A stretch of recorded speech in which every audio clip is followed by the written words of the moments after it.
Ladies and gentlemen, children of all ages, it's another Thursday. It's another episode of the Mattriarchy. I am, as per usual, Matt Rhys, your host. I am joined today by an all-star cast of indie creators. We've got Larry Benard, who's most recently about to be on Kyrie, Wild Tales of Kyrie. Yeah. I've got the nationally acclaimed Mark Pellegrini of Common America and Black Ops fame. Oh, nationally shamed, you mean? And a little project called My Hero Macadamia. We don't talk about that one. We don't talk about that one. Man, I love that one. Me too. I'm very proud of it. Were you the writer on Space Force? No, that was Chuck Dixon. I did some. I rewrote Trump's dialogue to make it more Trumpian, but that was the only writing I did on that book. Yeah, your Trump dialogue is just dead on. It's amazing. The thing about that book that's very special to me is my mother watches a lot of One America News. That's great because that's one of the last few good news stations. So, we also have of Omega Girl. We have Twitless. Hey, how's it going? And of this little thing, Super Schooled, and our feature for the beginning of the show, we've got Scott from The Flock. How's it going, Scott? Oh, I'm the featured. Oh shit! To begin with, we're gonna start with you. And then cool. Cast the net wide. Awesome. Well, I'm honored. Hi guys. Now, Scott, you just recently wrapped up your Indiegogo campaign for The Flock, right? Yes, and the cool thing is we got funded, so I'm pretty happy. I extended it so that I can get the colorist to get working on the project. I had to get a new colorist because my other colorist wasn't meeting the deadlines, and I kind of had to hire a new person, which is cool. The new person is Ichthus. 1 second. Sorry, guys. I just got a phone call from my boss. Oof. Well, my new colorist is Ichthus, who's been, I don't know if you guys seen him on Twitter. He does coloring streams all the time on Sunday nights, and he's been doing a lot of work for my campaign and my series. So I kind of wanted to hire him just because why as well. He's been doing really well. He's just upcoming, so it's really cool to work with him, and he's learning a lot. He's improving a lot too as we go. And so things are going great. We are funded, so that's. Also, the books are locked in. Yeah, it's moving along, and as he's getting them finishly colored, I'm getting them lettered, and so we're chucking away. The book is still available while we're working on the project, and so you can get the biggest package right now. You can get 3 books for $30. In fact, I just got that while we were talking. Did you say 3 books for $26?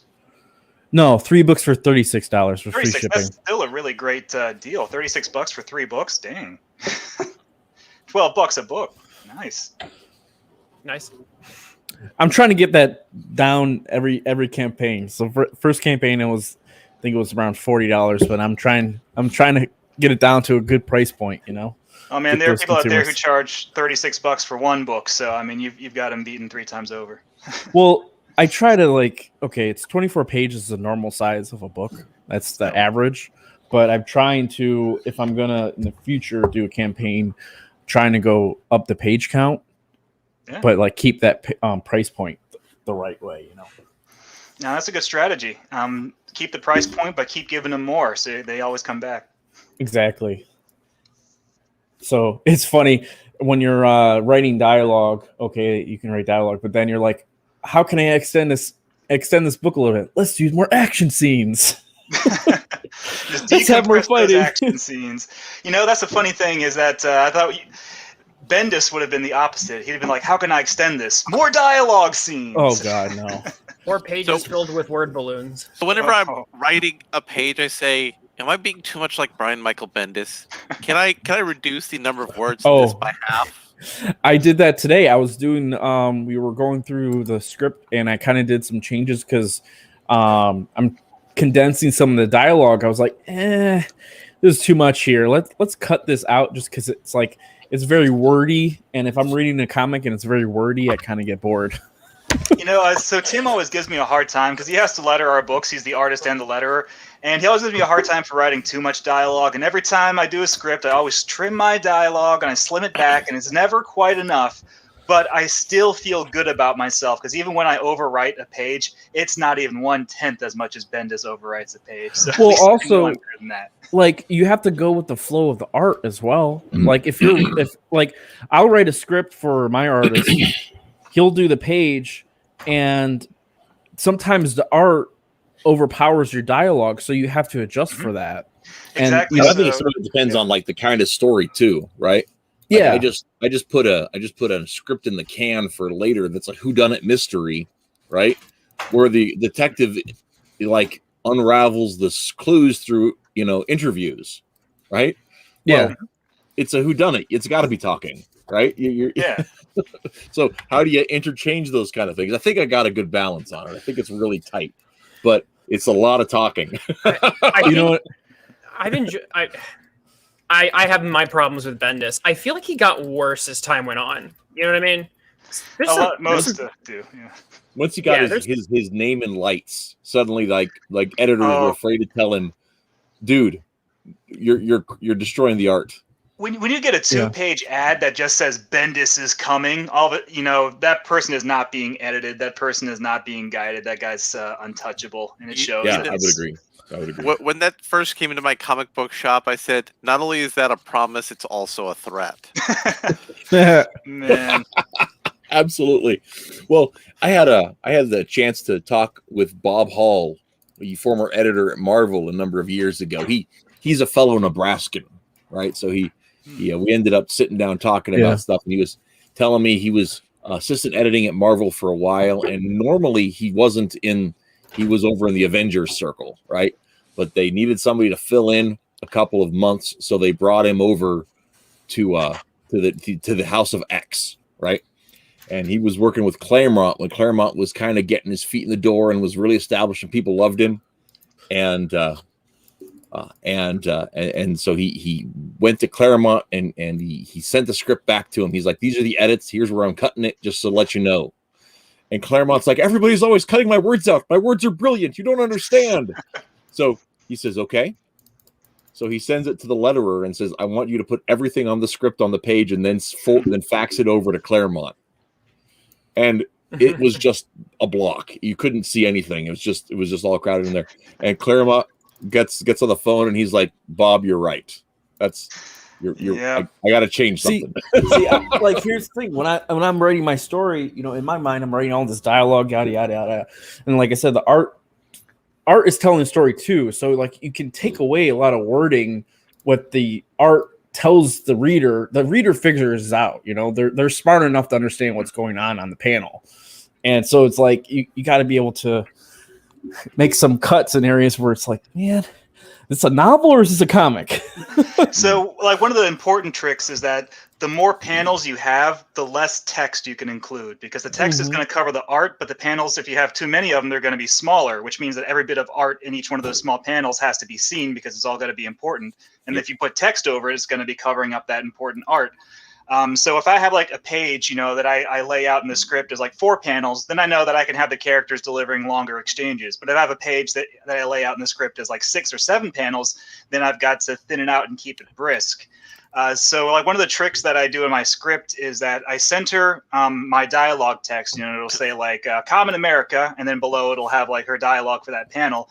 And I keep it centered as if it were a word balloon, so I can picture an imaginary word balloon or circle around my dialogue. So like, okay, does that look like a lot of words for one word balloon? Because if that looks like a big word balloon looking at it like a big brick, then that's going to be covering a huge chunk of art, and it's not going to work.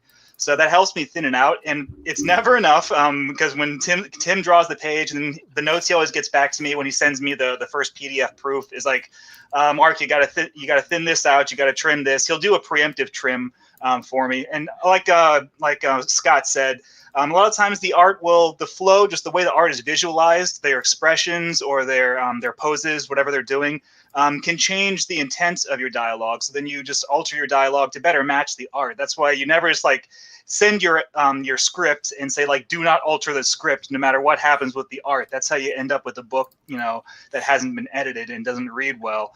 Yep. So we always tailor it to the art. Well, I think that's an important job. I mean, like in a big company, that your editor is supposed to take care of a lot of that kind of stuff and be able to manage for style and all that kind of stuff.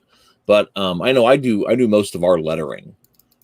So I'll end up editing, doing the final edit when I'm actually lettering the comic, and I'm like, okay, how do I keep the character's voice, keep the important details, and just shave everything else off? It ends up being very, even in exposition, I like it to be punchy, right? I don't know that I always pull it off, but I that's what I want to get for, not like Joss Whedon punchy. Yeah, punchy and quippy are two different things. Yeah, so yeah, you want to yeah. be punchy, but you don't want to always be quippy, because quippy sounds like the characters are talking at each other. Punchy means they're talking to each other. You mean it sounds like Buffy the Vampire Slayer? Yeah, or an Avengers movie, or right. I don't want. I want it to sound like something. Well, depending on the story I'm writing, but very often I want it to sound like something Bogey might say. That's the ticket. The gold standard, right there. Yeah. Oh yeah. Picking something up from Dashiell Hammett, that's the kind of thing I want. So, Scott, your comic is, of course, one of the reasons I had this idea for this theme is that your comic is set in the 1950s. Yeah, so it starts off in 1957. Yeah. And in 1957 in Canada. Yeah, of all places, right? So did you do a lot of, I know you talked about that part of the reason it's Canada is because you tie it into a pre-existing universe. Yeah. But did you have to do a lot of research about 1950s Canada, or did you come about that? Do you have family up there? What's the story? Lots of research. I love history. I love going through. Right now, I'm on like this big binge of reading books about Romans and Carthage, Punic Wars, all that type of stuff. Right now, yeah. I love all that. But what I real reason I went to like the 50s is because it's so far away from our time, but it's not. Like now today's everyone has cell phones, but back then you had to go to a phone booth to talk to someone, or like everyone on the street had the same line, so you had to make sure someone hung up the phone so you can call grandma. Like it was such a weird thing to think about of it going back that far. So for research, I just went through online and of course kind of like did a mixture of like different cities in Canada, and like looked up like news articles that they had, which is like kind of the thing that I love doing, looking up old news from way back when. Okay. And just found ideas for like different stories of actual events that I try to incorporate into the series. Like I said in the past, when I was on the last show that I was on, I talked about the Maple Heist. So a Maple Heist cost Canada $60 million in real life.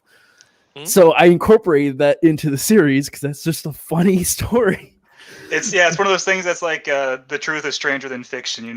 People would think you made it up if they didn't know about it. Yeah. So, and I get to play around with it, and of course it's in the 50s. So I'm gonna end up going into the realm of using a little bit of real history. I try to incorporate some elements, like for instance, the Cold War. That's going to be included into the series as it progresses, just because that's the era that we're in. So you're going to have characters that are capitalists and characters that are communists, and getting involved into the story. But yeah, it's a fun thing to do research, especially reading. You get into a rabbit hole of reading articles from the 50s and 60s that you'll just blown away of what people were talking about back then that not many people think happened. So that's actually a really good segue to weigh on this, because when we're talking about alternate histories, right? We're talking about blending the real world or the ideas of the earth we live in and the history we've walked through or read about into a fictional world. What do you keep from the real world, and what do you discard for the sake of your fantasy? For me, depending on how you, if you want to make an alternate history, like for instance, I'm in 1957. You know, going into the 60s, the big thing was, of course, JFK assassination, and then like going to the fucking moon. You know, like all that. That's like the biggest thing in that decade, and Vietnam, of course.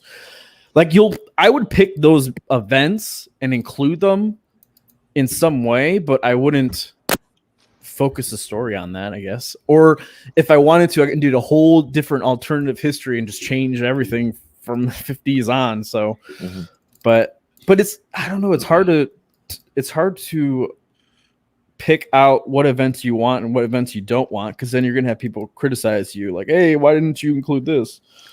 Yeah, I mean, so I wrote a book a few years ago that took place in the Old West around the time of the gunfight at the OK Corral. And I had to make those choices. I was like, all right, so how accurate do I want this to be? Because it's literally going to be about what if a vampire came into Tombstone and turned a bunch of the participants in that gunfight into vampires before the gunfight, and then what happened afterwards. So already I know that I'm completely, going to go in a very different direction from history. But it was like, what pieces do I want to keep? What piece for authenticity, so it feels, legit? What pieces do I have to discard for convenience and sake?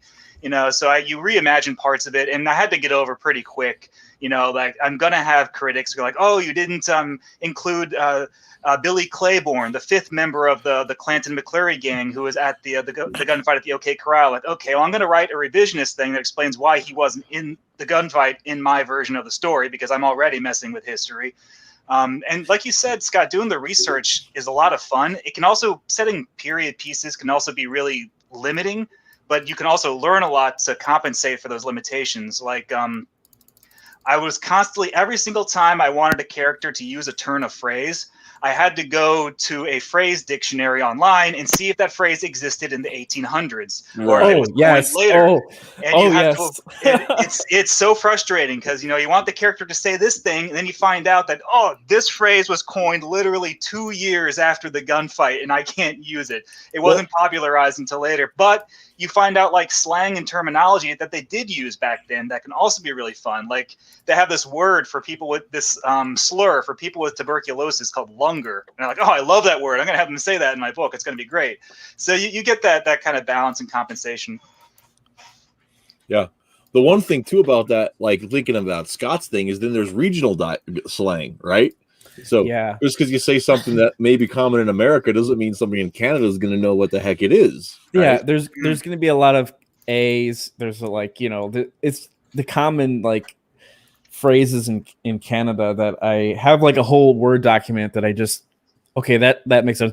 The best thing that's helped the most is the show Letterkenny, using slang from that show and like up kind of dating it back. Okay, what would they say back then? It's more fun than people think it could be. It might sound tedious of me doing all the like going backtracking and finding dialogue and reading from newspapers. Even that helps as well. Reading old newspapers, oh man, that tells you all the dialogue you need.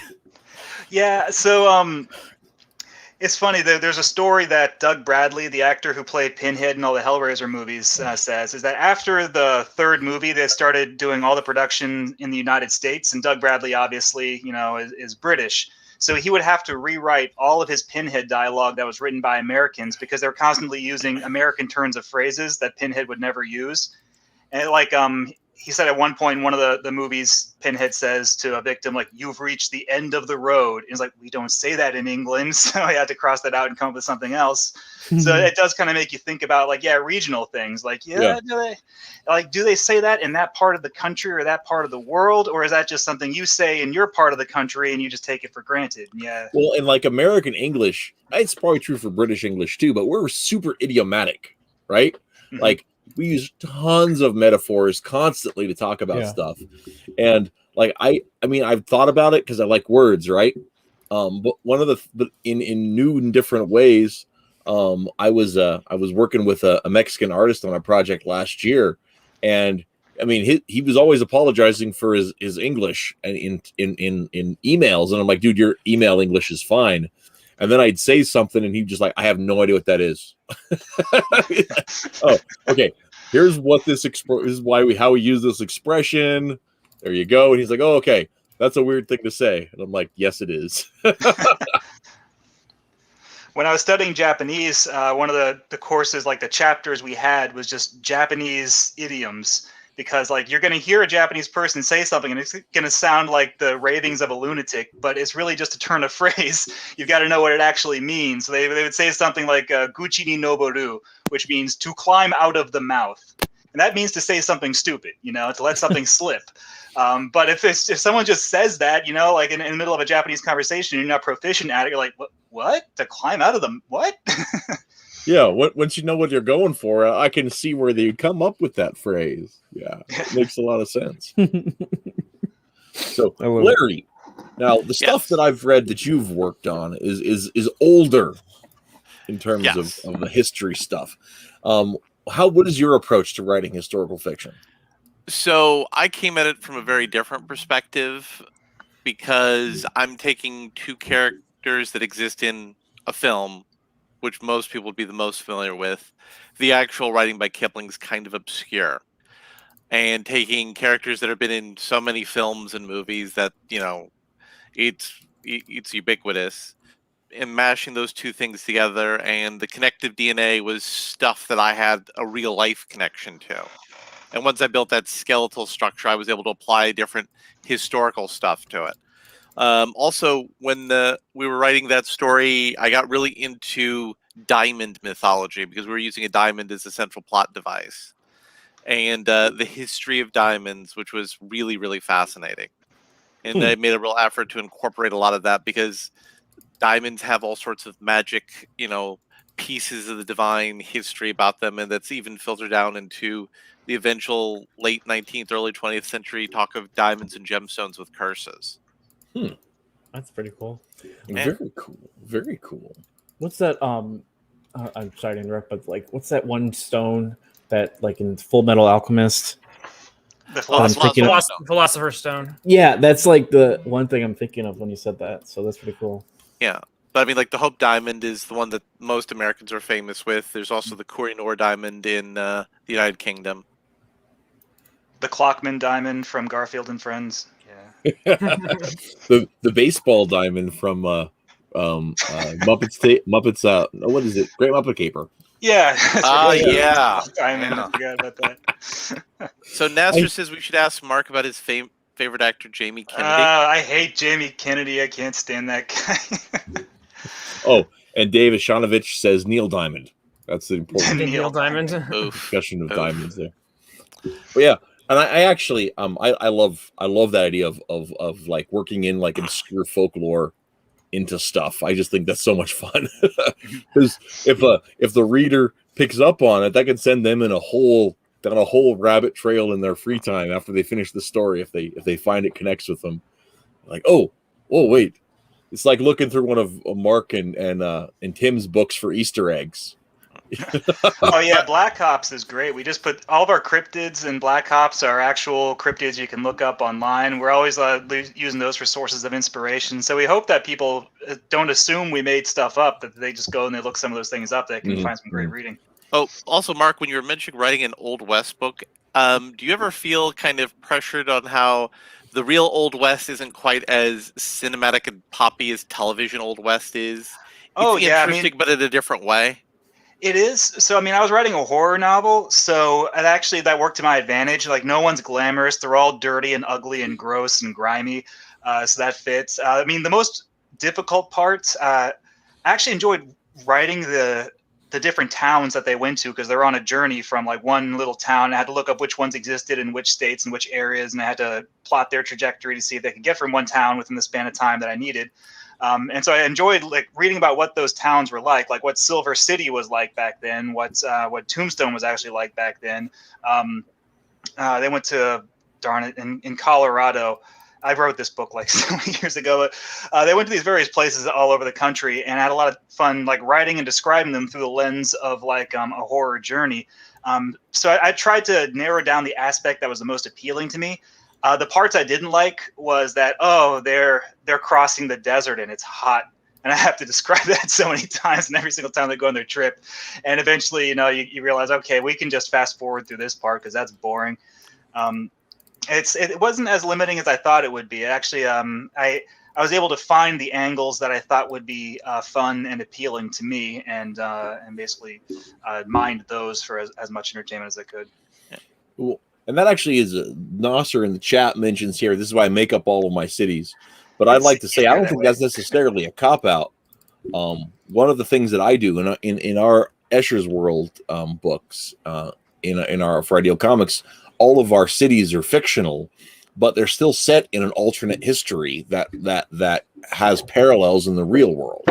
So I as a writer have done lots of research about the geography of the places I end up putting these cities, and then then the real world history still informs the history of the fictional people that founded the cities that I'm working with. Yeah, because my city that my books takes place in is like a mixture of East Coast Canadian cities. Like it's a mixture of different cities, primarily Toronto, but it's all mixed of, East Coast, because, I'm going to have a comic where there's snow. Of course, it's Canada. But if it's on the West Coast and I'm having snow, they're going to kind of, hey, that's not, where's that at? Well, yeah, I mean, further north. So I actually had a really great conversation about this topic with on Thinking Critical with Wes on our Sunday chats about writing, and we talked about the pros and cons of setting it in a real city or setting it in your own imaginary city. And so we talk about, like, Marvel sets everything in New York City, and it's the real New York City with actual landmarks, and that gives the reader not only just the idea of weights of existence, but it also gives them landmarks. Like they see Columbus Square, they see Hyde Park, they see Lincoln Center, they see the Statue of Liberty. They know where those places are, and they have an idea of the geography of New York City. Even if they've never been there, just from watching movies and TV shows, you have an idea of the layout of the city. And so where the Baxter Building is, where the Daily Bugle Building is, that Spider-Man's from Long Island, et cetera, et cetera. Whereas you have Gotham City, which is just completely crazy and bonkers, even though it's inspired by aspects of different cities like Chicago and New York. It's its own unique place, but that also gives you the freedom to do whatever crazy bullcrap you want with it. You can have a district that's nothing but cathedrals. You can have an area where every building has like a giant prop, like a giant typewriter or a giant watermelon on top of it. You can have the warehouse district. You can have the waterfront. You can have 14 miles outside Gotham, where the stately Wayne Manor is. You can have this weird haunted asylum, on this craggy shore. You can do all sorts of crazy stuff, and you have the freedom to do whatever you want because it's totally fictional. And you can have a Maple Reserve District. Maple Reserve District, if Batman was Canadian, if only. So yeah, you have your pros and cons of doing either way, and I think there's merits in both. I don't really have a preference. Yeah, I also think that it just depends on what serves the story the best. I think that making up your own city, I think you can do a lot more with giving it tonal personality. Not that real cities don't have personality, but Gotham has, I think, one of the strongest personalities of any fake city that exists in fiction. I mean, you just know within about a second of looking at it, oh, that's Gotham. And Gotham can impart a lot of emotional weight. In a lot of ways, it's its own character. Well, I really love that. And there are other cities that do that as well. And I love the ability of, that's what I've done with my comic, is I really love imparting a personality to the city. Oh, do you mean this comic? Yes. Glad that you got it. But yeah, that's actually something that I think is James Robinson did that with Starman, where he created Opal City that became a metaphor for a mission, for purpose in the life of Jack Knight, and also for the idea of mantle, in a way that just simply Starman was only part of the mantle. The city itself was part of the mantle, and I thought that was something that he used really, really well there. And some Batman writers pick up on that really well. It's a different thing there, but it's a thing with that. But yeah, and Seven in the chat talks about this specifically, that fictional city lends itself more to metaphor. And I think that's also a really good thing too, because it puts you in a position of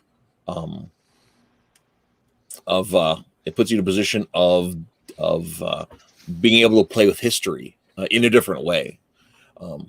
Like when in the mid 90s, I'm not sure, maybe I'm the only person old enough to have lived through this, but in the mid 90s, there was a storyline that ran through Batman and Detective Comics, where there was a terrorist who was blowing up modern buildings to reshape the Anarchy, Gotham City skyline around Anton Furst's design from the unused designs from the Batman movie. I've read that one, and that's I mean, obviously from an editorial point of view, they were trying to align the comics with the way Gotham looked in the movie from 1989 and Tim Burton's movie, because that was more popular, and that's an early example of the comics, changing to try to be more like the movies. But they wrote a really good story out of it. Oh, it was a really good story. And I'm so glad they did it, because Anton Furst's Gotham, is what we think of when we think of Gotham. That weird Victorian nightmare hellscape city. And it had even before Furst's designs were out there, when with Grant Morrison's Arkham Asylum series used a lot of those same visual elements with I'm trying to remember the name of it. The Gotham by Gaslight. It tapped into that same kind of thing, and so we had elements of that were already being used in art, but it wasn't anything official as far as actually laying out the city to feel tangible. And I think that was that story, and I forget the name of it right now. I'd have to hunt through my collection to get it. They just actually put that in one of those Dark Knight Detective trades. In fact, I've got it, but I can't recall the name of it either. But that's one of the things I do like about Gotham, is that with Gotham itself, it has all these weird places, but they always write a fake history for why those bizarre things exist. Like the story you just mentioned, like, why are these weird Gothic buildings there? Like, oh, well, they were built a long time ago, and then modern architects built buildings around them to try and make the city look more modern. But now I'm going to destroy those shells and release the crazy Gothic buildings underneath. And you know what else was kind of tied into that? That was a major plot point in Fight Club the novel, not Fight Club the movie. Where in Fight Club the novel, Tyler Durden wanted to blow up the World Trade Center, which kind of a little awkward that he picked that then and drop it on the Natural History Museum in New York. And what are the odds? Jeez. But like all the it was in not Grant Morrison's Arkham Asylum. It was in Arkham Asylum Living Hell, that miniseries, where they actually had a story element that explained why so many buildings in Gotham have giant props on top of them, like giant typewriters and giant chickens and stuff. It's because like back in the 50s, there was this arms race of advertising to put, if you had a typewriter business, you put a giant typewriter on your office building, or a giant chicken if you had a chicken business. But now all those businesses are condemned and closed down. So we just have this entire area of the city with giant props on the roof. And really the funny thing about that is that's a reflection of real world stuff. Like if you studied like mid-century advertising in terms of like the influence of pop art into advertising and then back into pop art, like those giant animated props were something that was erected in New York and LA and places. So and Chicago. And so they had like giant animated coffee pots that like look like they're percolating. That stuff's real. Right. And I love that. It's part of the DNA of that city, and it actually has a method to the madness. So this is page 1 out of issue 3 at the moment. But like you said, donuts, the big ass donut on the front of the freaking building. So it's like, it's what we did for the research, but it's like, yeah, it's hilarious how you see these buildings.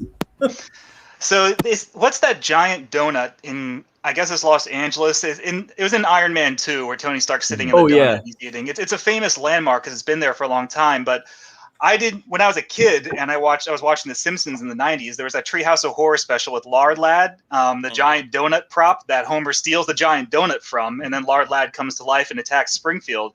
I didn't know that was based on that actual landmark in Los Angeles with the giant donut. And I didn't find that out until like years later. I was like, oh, wow, that's a real place. That's a real thing you can go see. That's crazy. And also, Lard Lad was based off of Bob's Big Boy. Yeah. Yeah, Bob's Big Boy. And there's the DC has a pastiche of that in Universe 2. The Big Belly Burgers was Wally West's favorite burger chain. Nice. You know, it's funny because these things that we all think are like ridiculous from the 50s and the 60s or older, you know, that were Speak for commonplace. yourself, Mark. So okay, that most people think are just absolutely ridiculous and crazy, and you know, doubt their existence until they see photographic evidence. We're seeing that now with the younger generation when they first encounter like the McDonald Land characters, like the scary Hamburglar and Four-Armed Grimace and the Fry Kids. Like, what the hell are these things? Mayor McCheese, these horrible, monstrous, like nightmare creatures. They were supposed to sell people hamburgers. Like we liked them when we were kids. Oh yeah. No, man, I love mid-century-kish. Like, it's amazing, right? And then honestly one of my favorite things about the Starman series, which I talk about every week, is as Twitless pointed out last week. But they threw in a lot of that stuff into the background in Jack's, you know, collectibles business, and I just love all that kind of stuff. Have you guys ever run into James Lilacs' website? Yes. It is a fount of the weirdest shit you never knew existed. It's amazing. Another interesting thing on Twitter, you can go to IowaHawk, who also does some interesting online material. He every so often will do like a Twitch stream on like identifying old cars, and not Every like, you know, Sunday. every Sunday, including obscure cars like the DeSoto, which I only remember because my dad used to talk a lot about having one. Oh yeah. Of a car like most people don't even remember because it's not like a Mustang or a Firebird or something. Yeah. It's like the Edsel. I remember that used to be a joke in like all these old TV shows from like the 70s. It was like, oh, you bought an Edsel, and like, I don't get it because this was like 20 years before I was born, so I don't get the other context. Well, it was stupid expensive, and some people thought it was really ugly and it didn't sell well. Yeah, I mean, I figured that out later, but like at the time, like, that was like a contemporary reference that I just didn't get. Well, and the part of the reason like they went into production was because it was Henry Ford's kids like design. And so like I got a lot of bad press for nepotism, but I think Edsels are cool. I mean, I would never afford one. But if the DeLorean hadn't been in Back to the Future, that car would have also been memory hold. And I bet a lot of people would have thought that DeLorean was an ugly car, and it might have an ugly reputation now if it hadn't been in Back to the Future and basically made cool by Robert Zemeckis and all that. So, true story. A number of years ago, I was driving along in here out in western Nebraska, and I had to relieve myself. So I pull over to the side of the road to take care of things. And when I'm walking back to the car, I kid you not, a DeLorean done up exactly like the time machine rips past me on the highway. Right? And I got my phone out, and because I saw the thing coming, and I was like, "There's no way that's a DeLorean." And I saw it was when I was getting closer, so I turned my camera on. It was driving fast enough that the picture I have it on my phone somewhere. It's actually compressed. It was like taken in between shutter snaps, so so the whole car fits into the side of the door, the size of the door of the car. It's just been all compressed by the. So it was doing 88 miles per hour. It was close. It was close. Gonna see some serious shit. I have encountered a DeLorean, not like a comic convention DeLorean, but just a regular ass DeLorean, like in the wild. It was really strange. It was like back in the early 2000s. My brother and I this is in Springfield, Virginia. We're at Baskin Robbins at night, and we're getting out, and we got into my brother's car, and he turns on the headlights, and right across the street in the parking lot of the Holiday Inn, just immediately illuminated by the headlights, was just a DeLorean, a vintage DeLorean just parked there. And we're like, the hell is that doing there? Like, Doc Brown's just over here in Springfield at the Holiday Inn. Yeah, they're around there. Marty, we got to get the Continental Breakfast. You don't worry about missing it, though. You could just go back in time to get it. One of the employees at my local comic shop, although I think he might have lost his job with all the COVID things here and there, he had a DeLorean, and he was working at the comic shop to pay for his DeLorean repairs as like a second job. I hear those things are awful to keep running, But where do you get parts for a DeLorean at this point in time? I believe they. I don't think there's anybody who makes them aftermarket. I think you actually have to buy them from other like wrecked DeLoreans or have them custom fabricated. That's here's the expensive. Yeah. Here's the funny thing: the original DeLoreans, the first factory run, they were Frankenstein from parts from like 8 or 9 other different car companies. Yeah, just like the AMC. So if you know like what other car those parts came from, you could possibly cannibalize from those cars. You just have to be very savvy about how your thing was made. Okay. Or the other thing is you could just pull out the engine and drop in like a small block Chevy and you'd be okay. You know, I mean, yeah. But would it still be a DeLorean? That'd be like if you took out my heart and put in somebody else's, would I still be Mark Pellegrini? You're not a car, Mark. I'm Turbo Teen. I transform into a car when I get wet. He's I had a buddy who had a Toyota Land Cruiser, and he had this crazy obsession with keeping it all original. And I don't know if you guys know this, the Toyota Land Cruiser ran on a straight 6, right? But the most common modification to a Land Cruiser is putting in a small block V8 Chevy engine, because the straight 6 is just full of problems, and most people have a Land Cruiser to off-road them, and it doesn't handle torque well. And so he had rebuilt the car rebuilt 3 rebuild kits on the thing. And he was just like, "Oh, I don't know what I should do." I said, "What do you mean?" He's like, "Well, I've put 3 rebuild kits on this thing, and you know, for the cost of another rebuild kit, I could buy a small block Chevy and the adapter kit. And I don't know." And I said, "Why haven't you already done this?" And he's like, "I'm going to buy another rebuild kit." It's just like, to quote, if you're going to tear your engine apart, anyway, get one you can get parts for cheap. I don't understand this.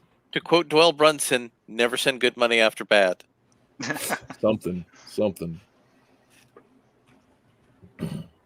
It's crazy. But yeah, that was the thing. But yeah. Why did this become car talk?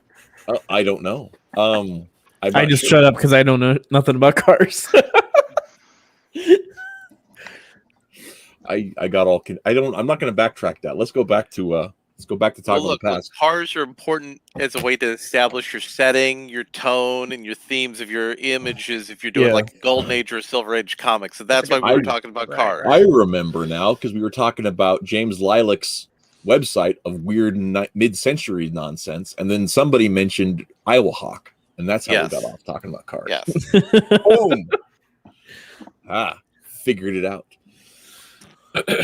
But anyway, but Twitless, you guys in Super School have done a little bit of alternate history stuff. Of course, I don't think you're as rigid with the rules as some of us might be. How do you look at writing history? I look at what's funny and what will make me chuckle in the moment, and then I, screw everything else. The punchline is king. With a Golly comic, I definitely think there's something to be said for that. Yeah. Well, I will say this though, which is neat, is the one thing that I appreciate that I've done is that, I know, right? Because I'm the most important an audience member for that. One thing that sometimes irritates me about some comedy writing is how status quo it is. So when you introduce like a guest character in a lot of sitcoms, it's like, okay, we know this character is going to only be in this one episode. So when that guest character shows up and it's like, I'm going to be a part of the show, like for a long time, like I'm going to become the new romantic lead or whatever, like in the back of your mind, if you've watched a lot of television, you just know that's not going to happen. Like, this is the new boss. No, it's not. Like, you just know that by the end of that episode, the status quo will somehow revert back to normal. And a lot of that happens, especially when you're introducing like time travel in a silly little comedy setting. It's like, okay, how is this going to revert back to complete normal at the end? So what I did is I was like, screw that. If I break the timeline, it stay broke. So like my characters went and brought the dinosaurs back to rule the earth, and dinosaurs now are just a part of the universe now. And they're like, walking around in business suits. And I didn't fix that. It's the new status quo. We just have dinosaurs running around. Cause I'm like, the whole idea of like, oh, everything just gets completely reverted back to normal. It's like, no, they really broke the timeline. We're keeping it broken, and we're just going to see how this changes the story. And it's actually led to a lot of interesting jokes after that. So do your characters who change the timeline, do they remember the original timeline? A couple of them do, yes. I've like- not been sticking to the to the rules very well. It sounds like you'd be really good at improv. I'm not too bad. I've done little tidbits of it, but I'm like, yeah, you break that timeline, it stays broke. This is why I don't play with time travel. But now, Mark, when you guys went through, now I don't know how much of this is public out there, so tell me if I'm spilling beans. But Common America Black Ops, the commonality, is that what you guys are calling it now? That's what we're calling our little shared universe between our books. Yeah. I like that. That's fun. Is that from Dean? But it has no, that was Tyler came up with that. Okay. Yeah. So it has its own different history. It has some shades that are not the world we've lived in, clearly. Yep, we do have a few things. There's one that we're keeping under wraps just because it's such a subtle Easter egg in our stories that we're not saying it yet. But we had a different president in the 1950s. Just one of our presidents was different, and it made a big change in the culture in the United States. So we had that. That's one thing that we have as an alternate part of our history. Now, the Walmight stuff, even though Walmight is part of the commonality, we also kind of keep it sort of in its own little box as well, because it's a very goofy Mad Magazine, obviously political satire book. It is part of the continuity, but it's also an optional part of the continuity. We sort of keep it segregated. It's mostly just Black Ops and Common America right now. But yeah, Walmight is still canon. We actually even mention Walmight in Common America Volume 3. It's a very quick and sly reference, but we are acknowledging that he was president in our universe in the present, not the one from the 50s. So we have our little changes in history. Everything we reference exists, like Hart Island, which is a big part of Black Ops Volume 2, Hair Trigger. That's a real place. It seems crazy that there's this just this graveyard island off the coast of New York City, but that's a real place that exists, and some people don't know about it. So yeah, we and also like the first volume of Black Ops is about the Korean nuclear launch and the false alarm that happened in Hawaii, and we tell the quote unquote real story about what happened with that. So we play around with reality. Oh yeah, because Edwin Boyette has a cameo there. He does, yes. In that, in real Aloha environs. So. I cut someone off when I was talking. I'm sorry, whoever that was. Okay. I'm still processing the fact that you're talking about history and you were like, and so we segregated the. Oh yeah, so well, no, it's okay because Walmight's white, so we can segregate him. Okay. No, but yeah, we isolated him. Hey, he's not the first person that separated the president from the general public. Come on. Yeah. I mean, look, he does want to build a wall, right? Right? I mean, that's right up his alley. Yeah, I mean, just in terms of the book, so we have this this attitude is that all of our books are in canon with each other, but we don't necessarily, unless they, at certain points where they intersect, their continuity does not always, it runs parallel to each other except when they intersect. So we think about like Marvel Comics back in the 80s and the 90s. They had their Transformers book and they had their G.I. Joe book, and they both ran parallel to each other and occasionally intersected, and their continuities impacted each other. Like in the first Transformers G.I. Joe crossover, the Joes blow up Bumblebee, he gets rebuilt as Goldbug, and then in all subsequent issues of Transformers, Bumblebee is Goldbug. So that continuity from G.I. Joe impacted Transformers, but only where they intersected. Later on during Transformers G2, G.I. Joe crossed over with them again, and and Cobra rebuilt Megatron into his tank body. And Megatron had his tank body in the Transformers comic in every issue after that. So that was another case where their continuities crossed over.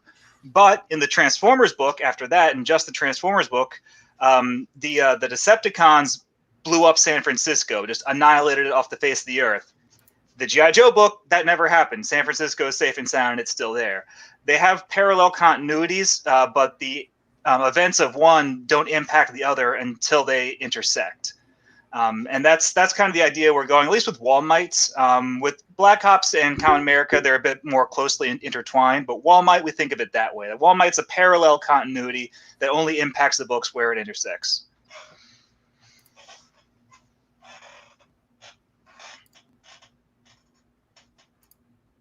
Sorry, I had to mute myself to do a thing. But I'm back.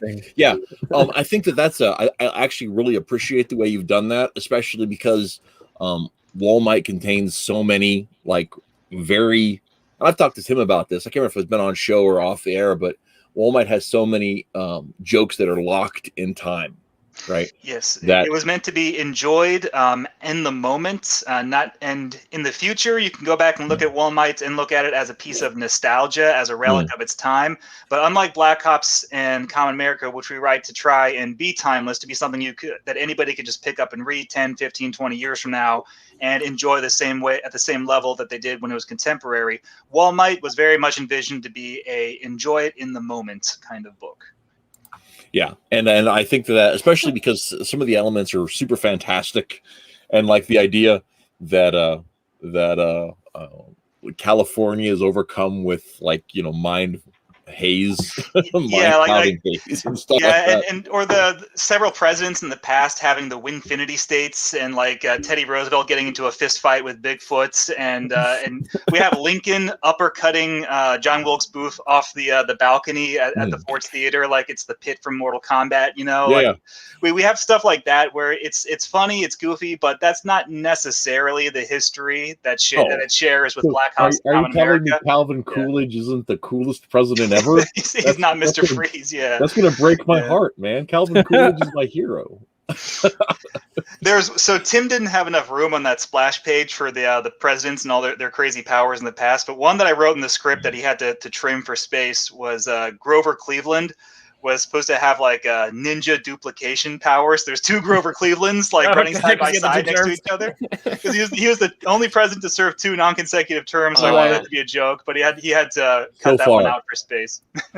So far. Yeah. So far.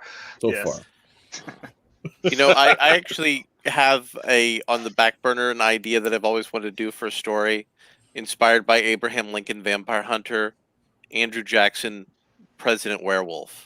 Explaining all the insanity of Andrew Jackson's presidency by the fact that Andrew Jackson was secretly a werewolf the whole time. That would make sense, but it wouldn't make me like Andrew Jackson anymore. Andrew Jackson was a reprehensible individual, but he was fairly badass. They called him Old Hickory just because he beat the crap out of people with his walking stick. I have to give you that's true. He was a badass. He was also a piece of crap. He was a garbage person. But he was the first president who somebody tried to assassinate with a gun. The gun jammed, and then Andrew Jackson beat the man nearly to death. His security guards had to stop him from killing the man because they wanted to detain him to investigate if this was a more serious crime. Well, in fairness, that's a world leader for you. That's fair. I mean, if Chester Arthur would have had that option, it would have been a better move. Yeah.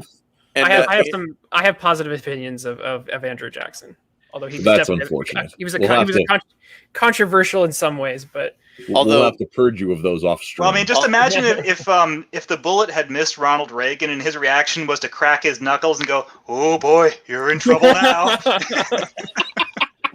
You remember? It was Superman when they had that weird apocalypse invading Earth storyline in DC Comics where Superman impersonated Ronald Reagan and terrorists busted into the White House. And so you had Superman as Ronald Reagan beating people up in the Oval Office.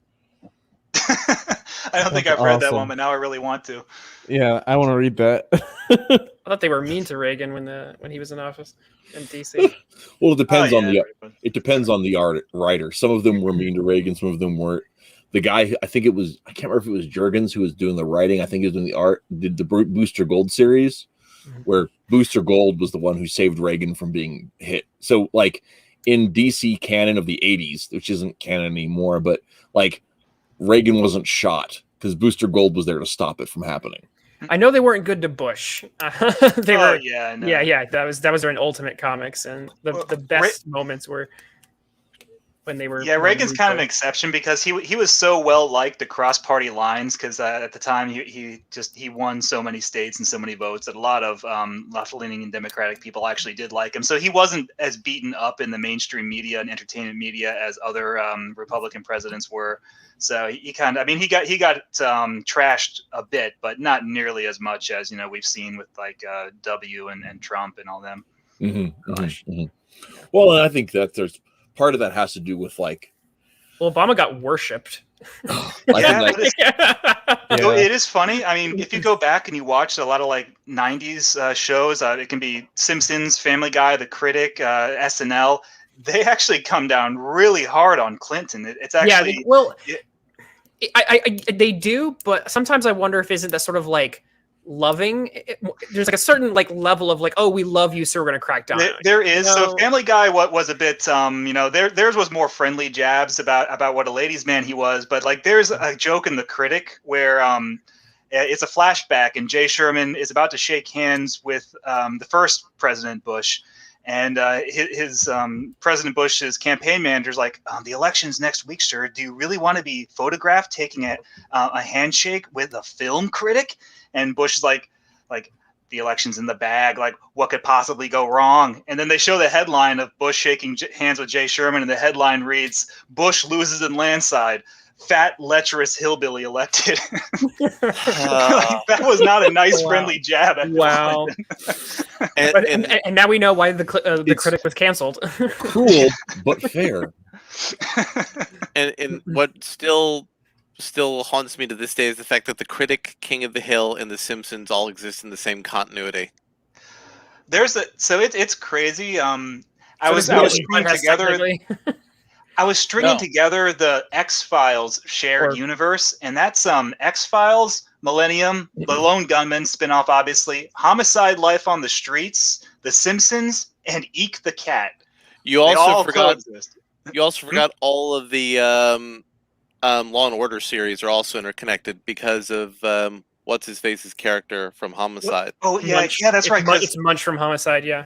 I was only thinking of the ones that the X-Files had a crossover with, but if you bring in like what those other shows, and then 24 because it crossed over with the Simpsons, it's part of that continuity. The Critic's part of that continuity. You want something crazy? If you bring up the X-Files, technically Cops.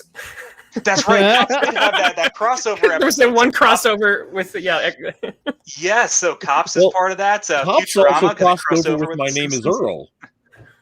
My Name is Earl. And King of the Hill crossed over with The Simpsons, which means that and Simpsons crossed over with X-Files. But the Silver Surfer cartoon crossed over with King of the Hill, which means the Silver Surfer cartoon is part of the X-Files.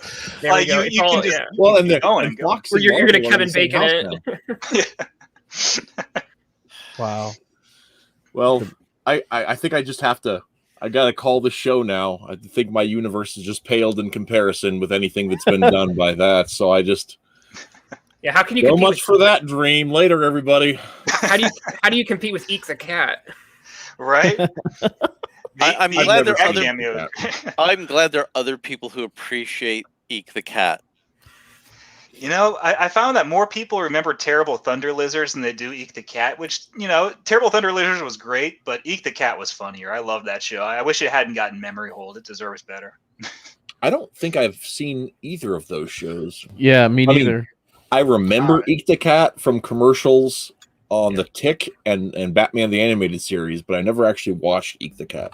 It was really funny, actually. So, there's a bunch of episodes on like YouTube, so you can just like watch an episode here and there whenever you feel like it. But I found that it really holds up in terms of humor. It was just good. Oh yeah, so Tim, there's this running gag where Eek has this girlfriend cat who's like morbidly obese, and every time he shows a photo of her to someone, he's like, "Here's a picture of my girlfriend," and people are like, "Wow, she's really fat," and he goes, "Really?" Like he's unaware that he has this like fat girlfriend. Yeah. Well, cats wouldn't necessarily think about that the same way. No, they've got different concepts of beauty standards. Because a fat cat's a successful cat. That's the goal of every cat. My cat's a real winner. Goblin, he's sitting right here on the table next to me, and yes, he is the most successful cat in the world, just judging by his blubber. What the hell is the theme for tonight? Well, What isn't? what isn't? Yeah, What isn't? we've talked about cars, we talked about retro, everything, you know. So one of the You interesting think of- questions. I'm gonna derail that back to topic. I've got to You're track got gonna it. derail us back on topic. So one of the questions that we had in the chat, not in the chat, on the Facebook today was, what can you mean by retro comics? Are you talking about comics that are old or comics that are made to feel old? And I know I have an interest in it because I write comics like this one right here that is set in an alternate timeline where I have Golden Age stories and Silver Age stories and Bronze Age stories that are all part of our expansive universe, including our webcomic set in 2005, which at this point we might as well be retro.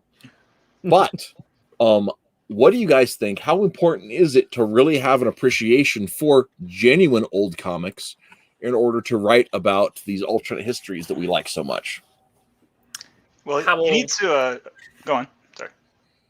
No, sorry. I'm just saying words. As you would. Aren't As we you all? Words. Well, I mean, I just think like we were talking about earlier about research is that, I mean, if you want to write something, you have to understand it. If you want to write something in the Old West, you got to read about the Old West. If you want to write something that takes place in Canada, then you have to have at least some sort of working knowledge of Canada. And if you want to write comics, you have to understand how comics work. You can tell someone who's only comfortable writing movie scripts when they try to write a comic, like whenever Kevin Smith tries to write a comic, like he goes at it like it's a movie script. And so his comics don't read well as comics. Mark Miller's comics, even though he has a lot of experience writing comics, he's turned his comic scripts into something that could be easily adaptable into screenplays. And so it loses the elements that make the comic medium unique. So you have to, just understand when you're think about how you're reading comics, the way they read, the certain tools and qualities that they have that no other medium has. The whole idea of the page turn, the 2-page spread, the page 7 action, so those sorts of things. Like when I think of a retro comic, and this was actually something that Thinking Critical was talking about, not with me, but on another one of his shows, that the idea that you don't decompress your storyline unless you have to. That's a modern comic thing, is the idea of writing a graphic novel and then just breaking it up into 7-part chapters and then selling those monthly as individual comics. Like that's a modern idea. Yep. Because trade paperbacks didn't exist in the 60s, 70s, and not very much in the 80s. So every issue was written to be a complete story with a beginning, middle, and end. It could serve a larger story arc. But the great example they used on Thinking Critical was the Strange Apparitions arc of Batman from the 70s that was written by Marshall Rogers drew it. I'm blanking on the author at the moment. But every single issue is Batman going against a different one of his arch enemies, the Joker, the Penguin, Deadshot. But Hugo Strange is the overarching villain. Right. But each issue can be read by itself, but you get more out of it if you read all 7 together. And that's how in my head, when we're writing like Common America or Black Ops, each installment of Common America is a complete story unto itself. But if you read Common America volumes 1 through 4 all together, you'll get the entire story arc and you'll get the bigger picture. Or you could just read Common America 2 and you'll be fine because that's a complete story by itself. Well, That's the classic way, I think. When I think back to in like the late 70s, early 80s in Detective Comics, right? The backup feature was either a solo adventure, it was either Robin or it was Batgirl, right? Mm-hmm. And those were, serialized very much like, because they were like 8-page stories was all it was. Yeah. So those are serialized very much like the oh, come on, the Ghost Who Walks, the Phantom. Yeah. Or Dick Tracy strips in the newspaper where you got every installment, you get some beginning, middle, and end, but it's not the end. And you can tell it's not the end because it's part of that ongoing story. And so I think that like comics can have kind of both in them. And one of the fun things about those detective comics from the late 70s, early 80s was that the main story you were getting, right? You're done in one Batman story. And even if it has threads that track on to tell this bigger story, you still got that sense of finality in it.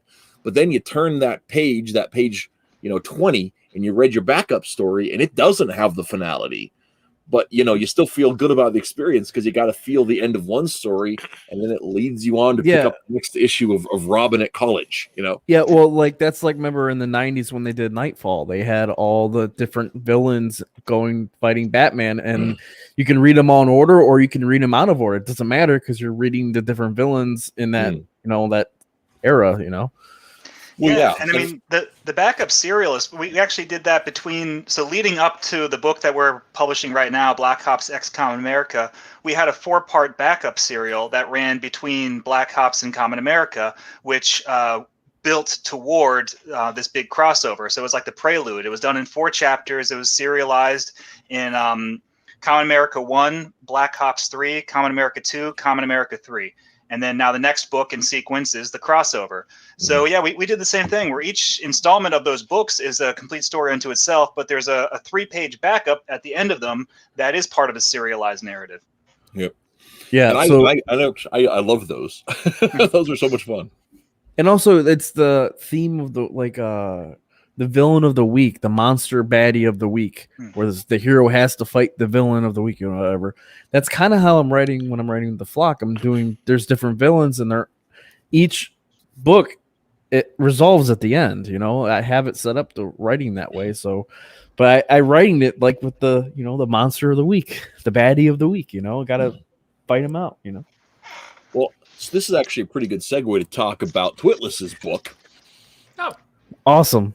Hello. Because I just read this today, and this read whole it. volume. How many pages is it? I did not count. 24. 24. There are 4 stories in here, right? It is packed with these tight, wonderful, and they're just fun, old school. They have very much of an early 70s vibe to the stories. That are simple stories that give a shape and a contour to the world he's telling, and it's just fun. It's really fun. And this is going to sound weird, okay? The thing that I've read most recently that compares most directly to this in terms of the kind of sense of completion of each of the stories are the Kool-Aid Man adventures that Marvel and Archie did in the late 80s and early 90s as promotionals. Yeah. Oh yeah.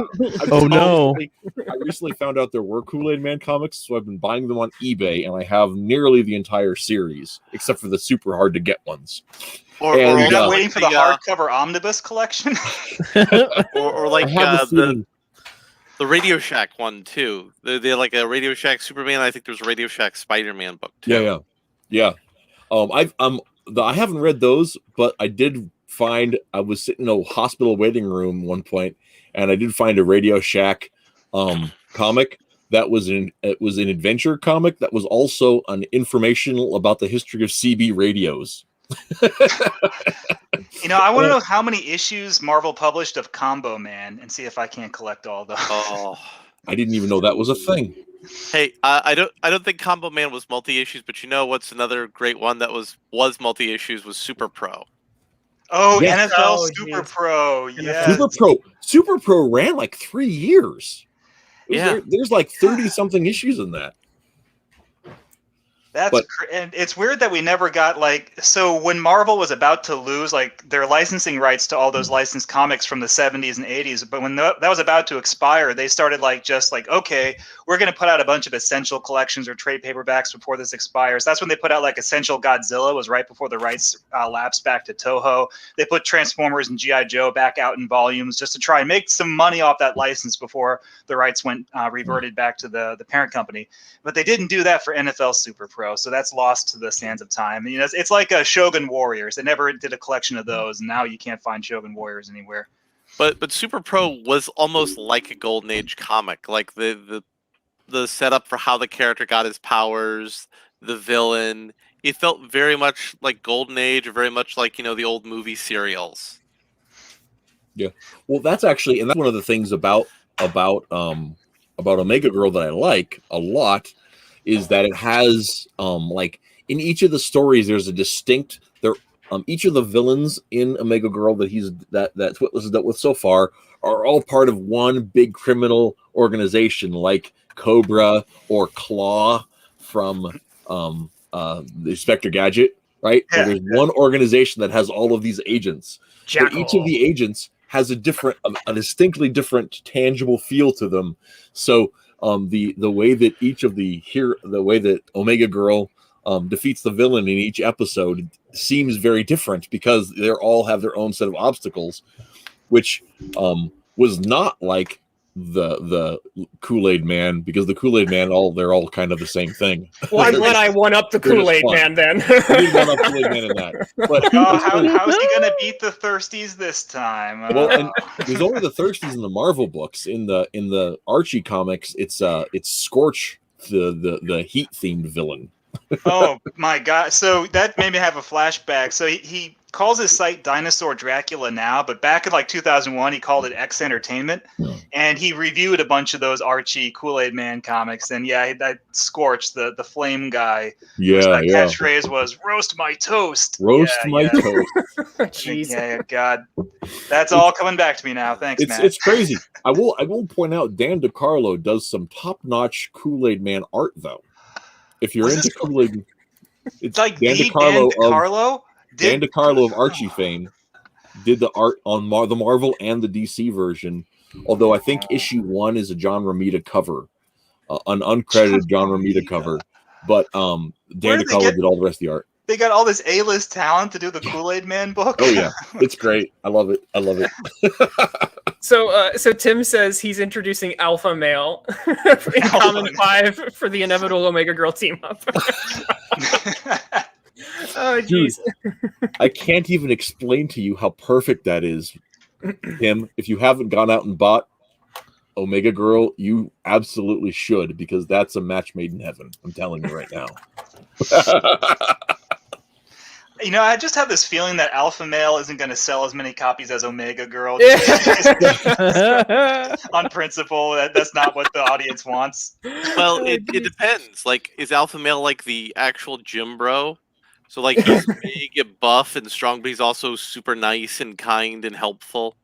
And he always wants to help other people, get swole, get their gains. So he's get swole.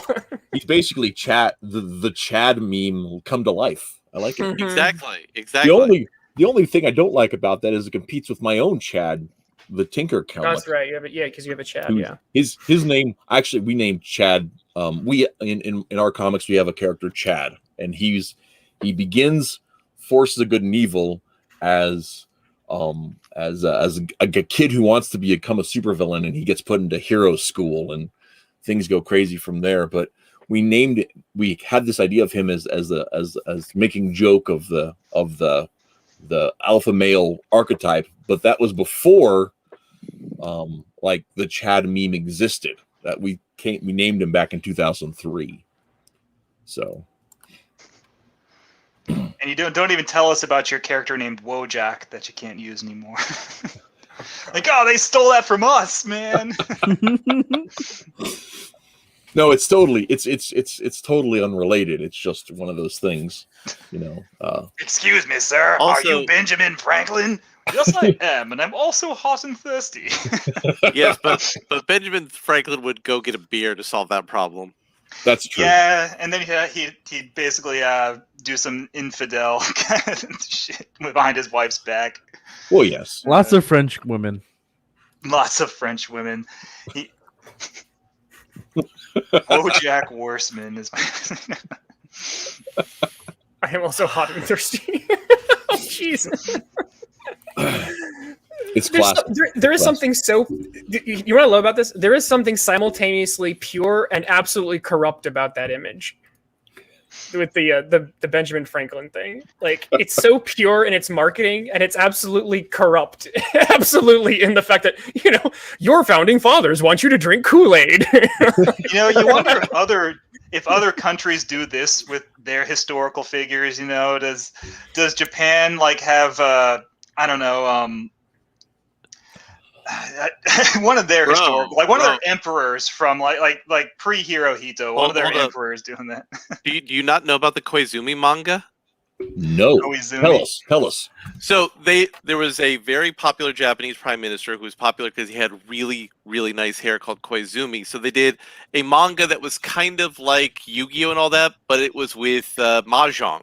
So he fought other world leaders using mahjong tiles. Oh, really? That's cool. Sarah Palin was in it. George W. Bush was in it. George Herbert Walker Bush was in it. Hitler was in it, and he was on the moon. And they did a Super Aryan form as a tongue-in-cheek reference to Dragon Ball Z. And was this an actual like Japanese manga, or was it a Western Japanese? This is an actual Japanese manga. Okay, I'm gonna have to check that one out. Sarah Palin was in it as well.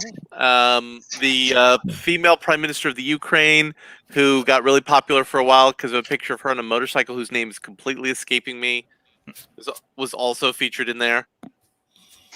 I have a hard time believing other countries exist. I just want to see like someone in Russia using Stalin to like sell borscht or something. Yeah, right. You will eat this. You will eat this or go to Gulag. Yes. Also, Putin was in that manga as well. Yeah. It's funny. You don't see very many people outside the United States wearing Che Guevara T-shirts.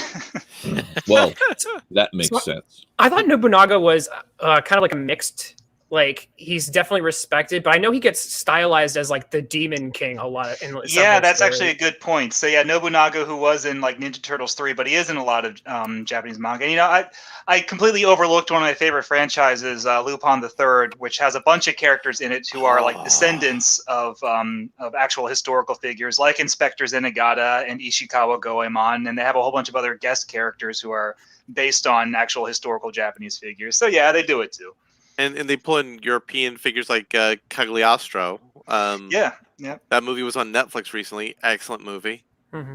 Well, and I think some of it depends on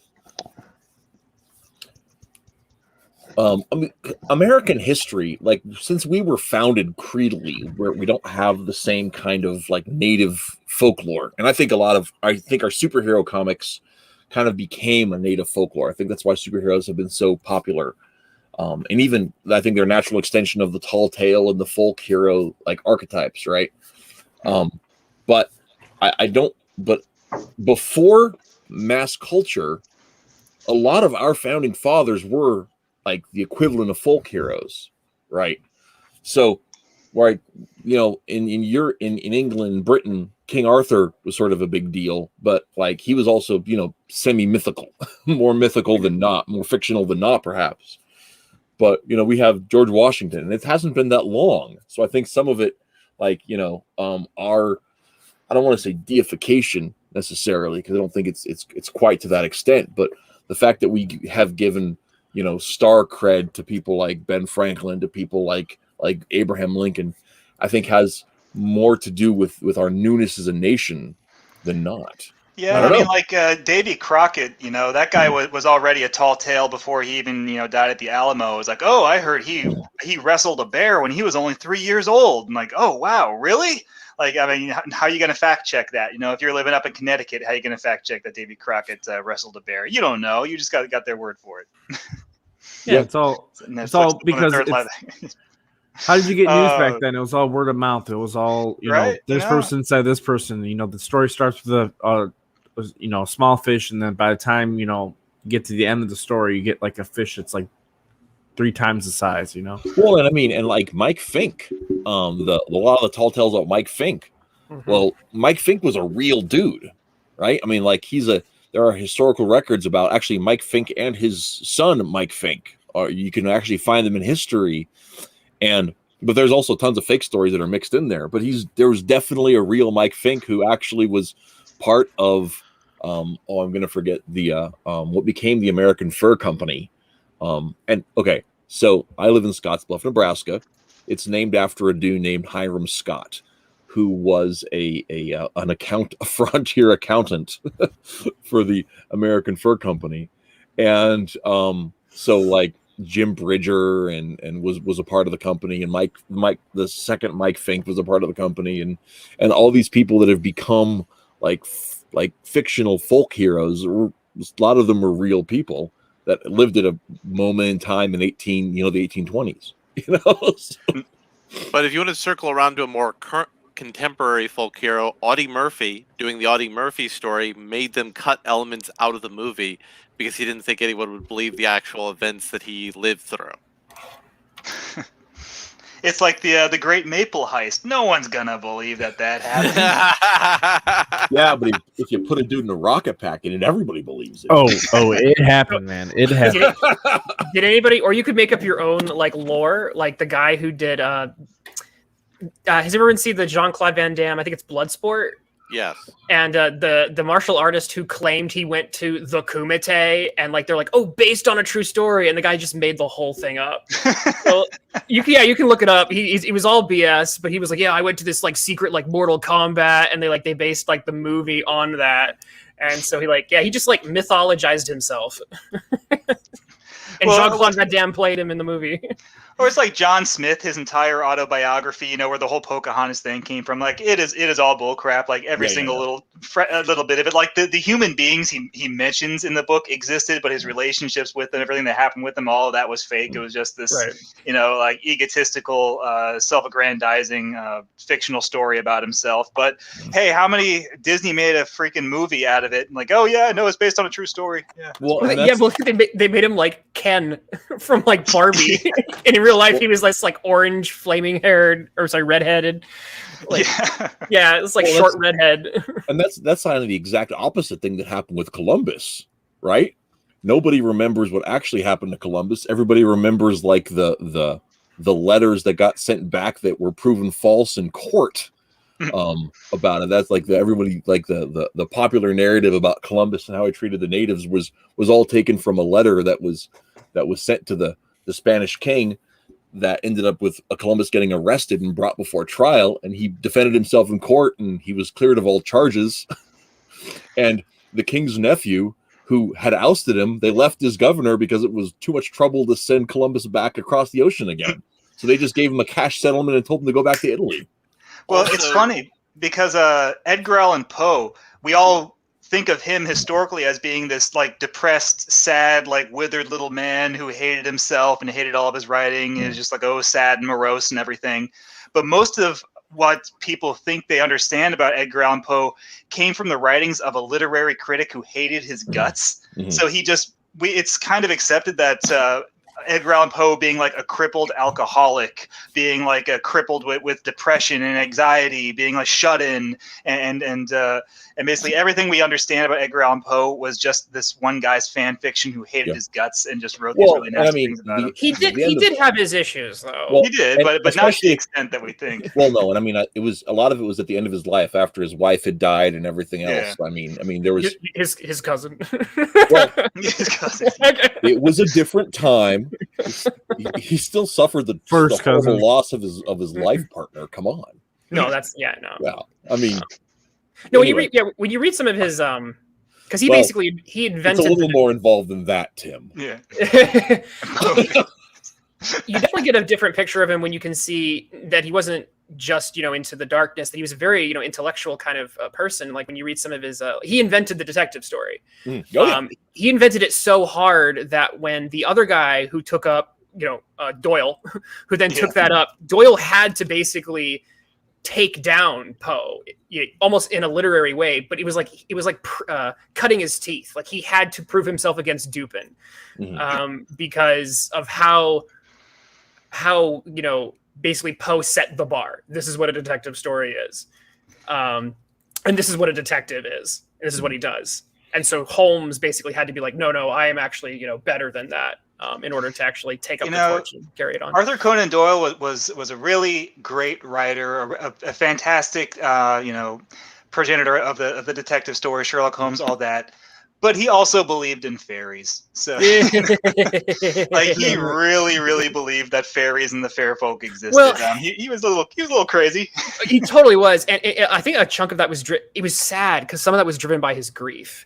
Because like he wanted to believe. He saw those photos and he just really wanted to believe. And he wanted to believe in the spiritualism because he wanted to believe that he could, contact the dead, and he got taken for a ride there. Yeah, but something we mentioned earlier with Christopher Columbus, I want to circle back to. The reason he became such a prominent figure in the United States was because they were looking as a way to normalize Italian Americans as part of the patchwork of America. Mm-hmm. And so Columbus became the figurehead of aspirational Italian ethnic identity within the United States. That's something else to think about when we're talking about alternate histories. Things like that. Yeah, we needed someone that we could look back at historically and say, like, hey, before you make fun of any Italians, just remember there'd be no America if it wasn't for Christopher Columbus in Italian, or to shut someone up. Yeah. although I will contest that America was named after Amerigo Vespucci. Something about that just smells a little funny to me. I don't know. There are several competing claims to what was the source of the name of America. Yes. Also, there are several historians who claim Amerigo Vespucci never actually left Europe. Oh, really? Wow. I have not heard this. Tell me more. There are some historians who question whether his voyage where he traveled off the coast of Brazil ever actually happened. But, there's certain records that got lost when Lisbon had their little oopsie-doopsie of an earthquake in the 1600s. Whoops. There go the records. Well, and a whole bunch of people. A whole bunch of people. It's a... Oh, my God. It took me a while to process that, man. It's a slow bird. I like to do jokes for slow birds. Oh, that's awful. Wow. See, that's a part of history I'm not really that much familiar with because I go with antiquity. I'm reading way back, way before that even was even a thought. Well, I like to take a little bit of everything because I like to look. One of the things I love about history is being able to see how the pieces all kind of fit together, right? So here's one of my. I'm going to bore you all for a second, but here's one of my recent discoveries that I think is amazing. Domino effect. So what? Is that where you're going with? Like a domino effect? Like this is why this is in real life? Kind of. Have you guys heard of the War of the Grand Alliance? Yes. Right? A lot of people hadn't, and I didn't know about it until about 5 years ago. Right? But the here's how I discovered the War of the Grand Alliance. So Hiram Scott, the guy I was talking about before, he exists in history, but there's some murkiness about what all happened to him. So I ended up tracking up some history records about his family came from St. Charles County in Missouri, and he ended up getting run out of town over some bad debts, and that's how he ended up working for the American Fur Company, right? So, but how did his family get to Missouri? Well, it turns out that they were in Missouri when it was a French territory, and the family had moved down there as they got a gift from the King of France. Well, where did they get this gift from the King of France from? Well, it turns out that they were Ulster Catholics who had sent money to France to support their bid during the War of the Grand Alliance, which was a battle between France and Germany over who would be the King of Spain, because the Spanish line died out. And so they were both cousins in the Holy Roman Empire and in France. And so they each had second sons who had nothing to do with their life. So they wanted to say, the king of Germany said, my second son can be king of Spain. Oh, no, says Louis the 14th. My second son will be king of Spain. So there was basically a world war over all of this. In England, back to Germany, because Germany was against France. And so when the Scots, the Ulster, these Ulster Catholics sent money to France, after the war, they were on the shit list against the King of England because they'd have found out about it. So they sent a letter to the King of France and said, hey, Louis, we'd like some place to go where we're not going to be attacked by the English for giving you money. So they sent them to America.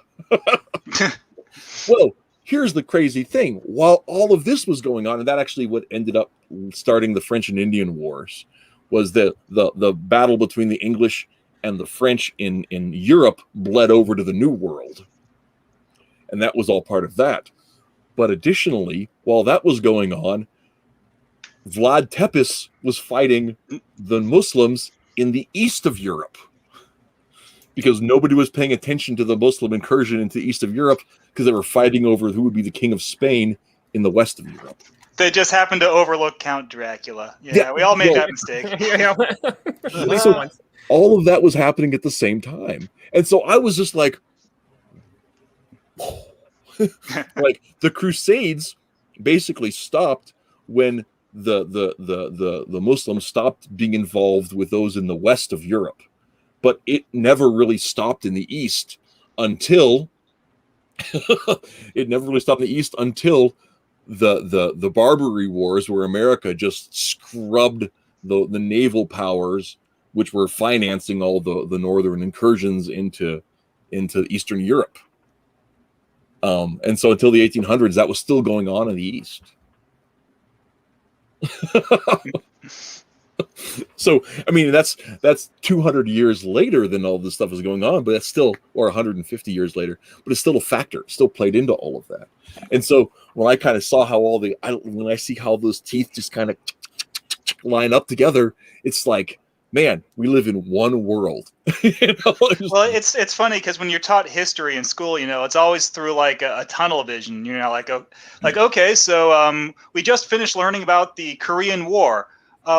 What other wars were being fought around the globe at the same time? Like, there are other wars being fought at the same time? Which ones? It's like, what, really? There wasn't just the one war that we were involved in. That's the only war that happens. Like, wars don't happen one at a time. Like, that's crazy. Yeah.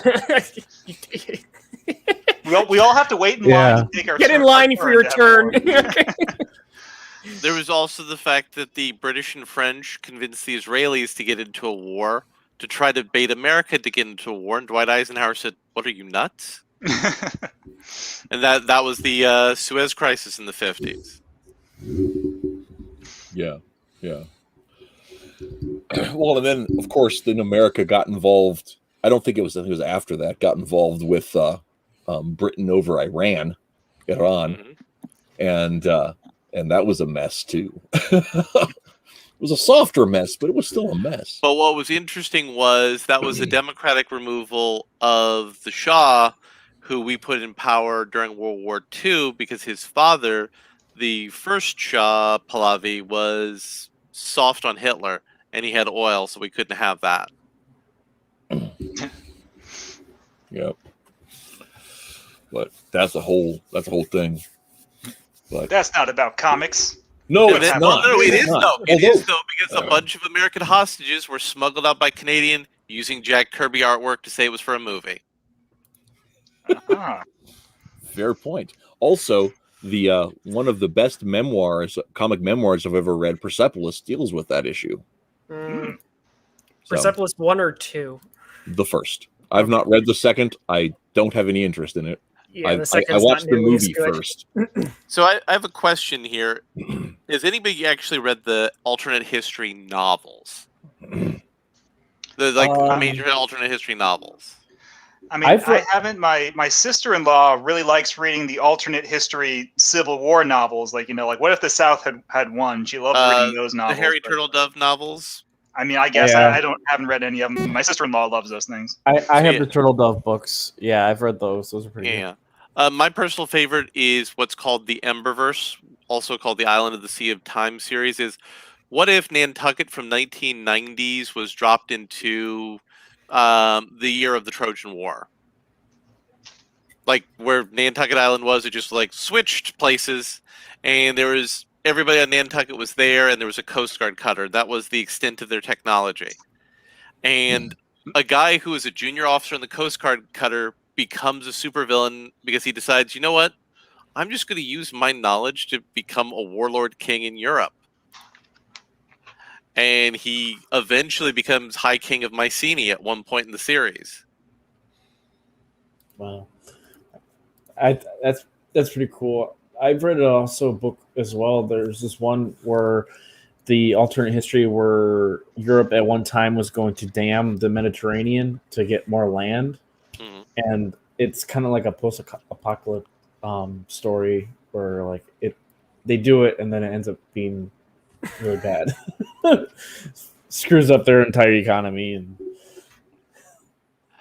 so I would like to say one thing relating to something that the Thunderdome says in the chat. What if the South had won? Well, I think the entire South would have been plunged into horrid famine within 7 years. So the only way for the South to have won would have been if the war was in the 1830s or 40s. We could have gotten. Sorry, I say we. No, wasn't there like? Didn't they were? There was a. They were trying to get Britain involved. Mm-hmm. They were trying to get Britain involved. Well, they were getting money from France, so they were trying to. They were trying to. They were trying to get the foreign influence in there again. But the problem was that the Confederate government wasn't happy with what the French were doing in Mexico either. And there were also talks between the Confederate government and the American government of declaring a ceasefire to invade Mexico to expel the French. All those damn French people in Mexico, they know who they are. Well, this is another crazy thing. So the what was going on in Mexico with the French, if you guys in the chat don't know, was that Napoleon's grandson, the third, was invading because Mexico had just kind of negotiated an expulsion of Spanish forces, and they didn't have any money, and so they were leeching all of their nobles for cash, and the nobles were taking over all their money from the peons and everything they had.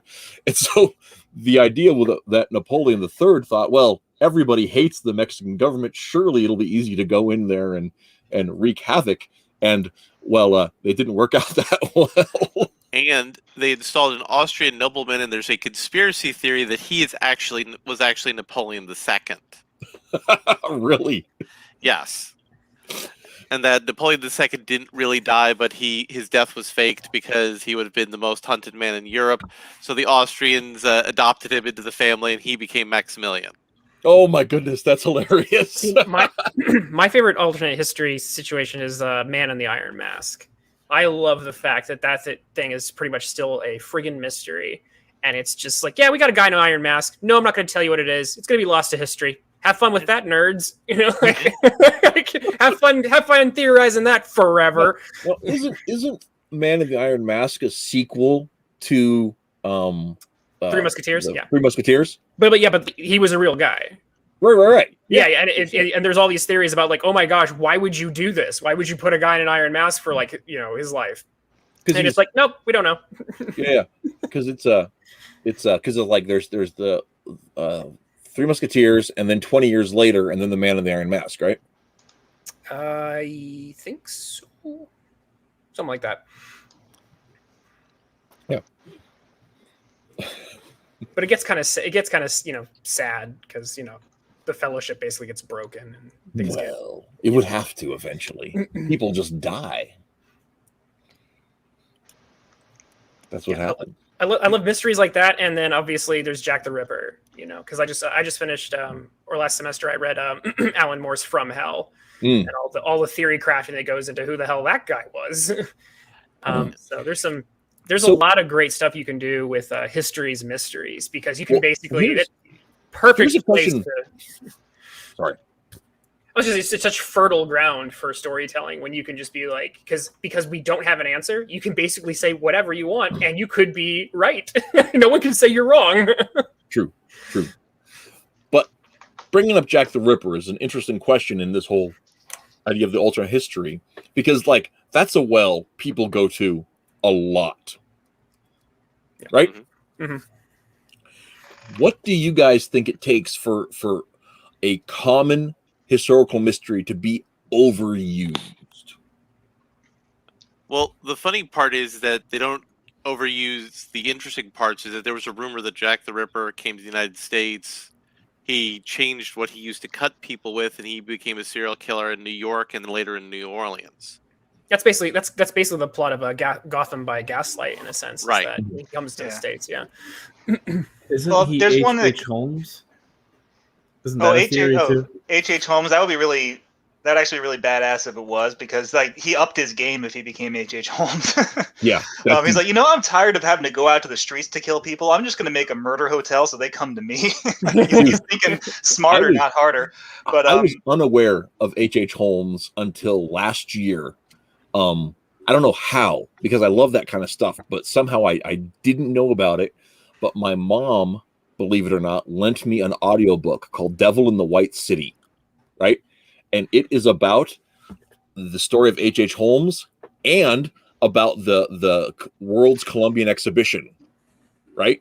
So it combines two of my favorite things, historical mysteries and architecture. And so it tells the story about the building of the World's Fair and all the other kind of stuff that went into it, and all the architects that were involved in it. Plus, at the same time, there's a dude killing people like 5 blocks down. So there's this movie where I don't remember the movie itself very well, even what the plot is. I just remember a part of the movie that's so the movie's called Seven Psychopaths, and it has Christopher Walken, Colin Farrell. But there's a character in that movie who's a Hollywood screenwriter, and so he pitches these fake movies within the movie throughout of it. And one of the movies he pitches was so much better than the movie I was watching.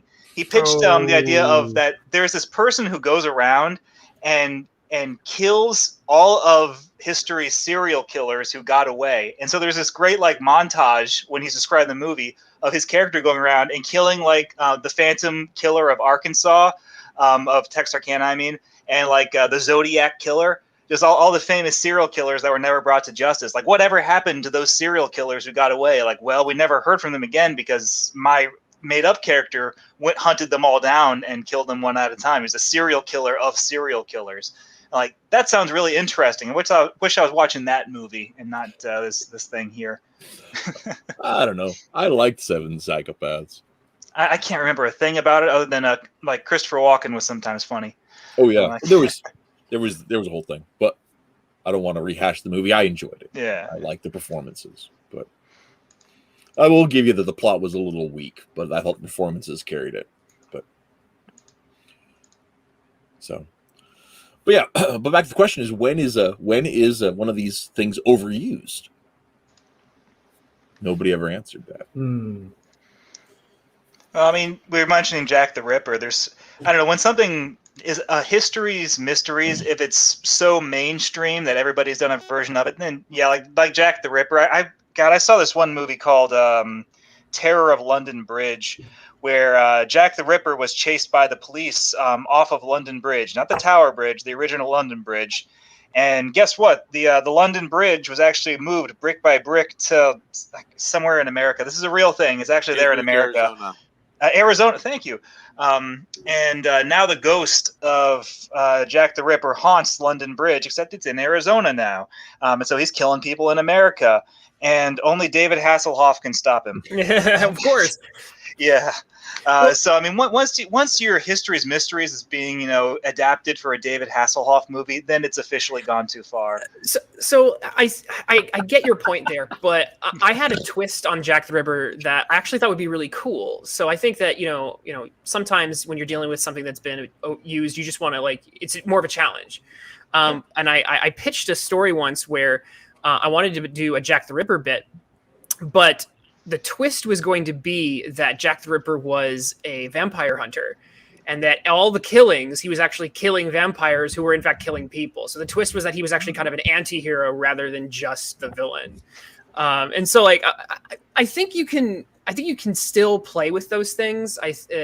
Even if they're used a lot, I think it's, it can become very challenging after a certain point. If you have like a legitimately decent twist on it, like a legitimately original take on the mystery, then you can mine something good out of anything, no matter how mainstream it is. You just got to think of it from an angle that nobody else has taken before, which, like you said, can be difficult if it's something that's so popular and been adapted so many times that it feels like every avenue has already been explored. Well, right? Yeah, exactly. Yeah. I think a really good example of that. I don't know if any of you guys read Roy Thomas's All-Star Squadron. I mean, not All-Star Squadron, Young All-Stars, right? And in All-Star Squadron, basically what Thomas did is that he was filling in story about the heroes on the home front during World War II that was in between the issues of All-Star Comics, right?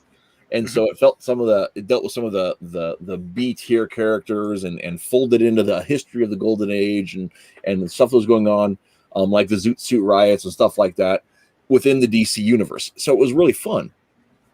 But when it transitioned to the Young All-Stars after the Crisis, he started bringing in all of these literary adaptations and the Frankenstein story and 20,000 Leagues Under the Sea and all these other elements that fit into the world that he didn't.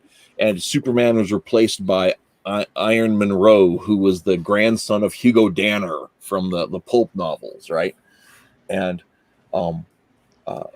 had these literary aspects that were part of it. But even though they were common literary elements, some of them were more obscure, but some of them were pretty common. It didn't feel like he was just riffing off, Frankenstein, even though it was clearly Frankenstein's monster, right? It still felt fresh and original, even though it was something that was super well known. And so I think there are ways of presenting material in a way that feels, which is very much unlike I felt like when Grant Morrison tried tackling Frankenstein. There's this hilarious meme, and it basically says, it's like, the progressive meme where it's like you're growing more and more brilliant as you get, more and more kind of insane. And they show like the mind continue to expand until your cosmic level. And so they start off and they're like, Frankenstein is the monster. It starts off as like the small brain, and then it moves on as like, Frankenstein was not the monster. It's Frankenstein's monster. And then later on, like a cosmic level brain, it was Frankenstein was the monster. Yeah, Dr. Frankenstein was the monster. Right, yeah, exactly. Yeah. And it was just like, you're a galaxy brain at that point. Yeah. Definitely. I don't know. That's fun. I love that photograph that people share. It was someone took out Mary Shelley's Frankenstein from the library, like a paperback edition, and they read it. And someone who had previously borrowed the book had handwritten on the final page of the novel, like, and as he drifted away on the ice floe, I could faintly hear the monster call out, "You can call me just Frankenstein. It's okay." The end. I saw that. I had forgotten about that, though. I give you permission. That's funny. But let me tell you about a historical figure, and that's one thing I'd say is I think a real underlying lesson is you should always pick interesting figures out that people don't know about. Philip, Duke of Wharton. His father was the Lord Privy Seal, which was at the time the second most significant person in the British monarchy. He gained a noble seat for opposing Irish Catholics. He later became a Catholic. He was the third principal Grand Master of the Premier Grand Lodge of England and the founder of the ritual work of the Premier Grand Lodge of England. He was also the establisher of the Hellfire Club in England, the founder of Freemasonry in France and Spain, and he, at several points in time, tried to raise an army from the Austrians and the Spaniards to invade the United Kingdom. Holy crap. What a guy, Now that's somebody, if you're needing somebody to plug into an alternate history to make a villain or a hero, that could be an interesting character.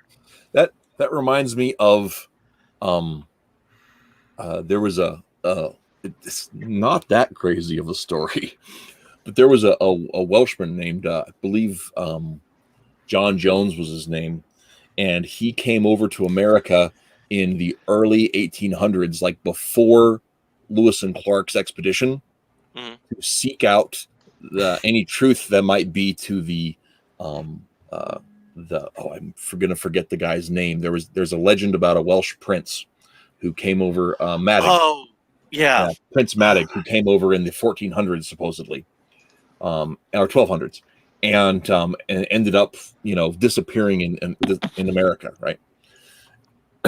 And no, not that John Jones.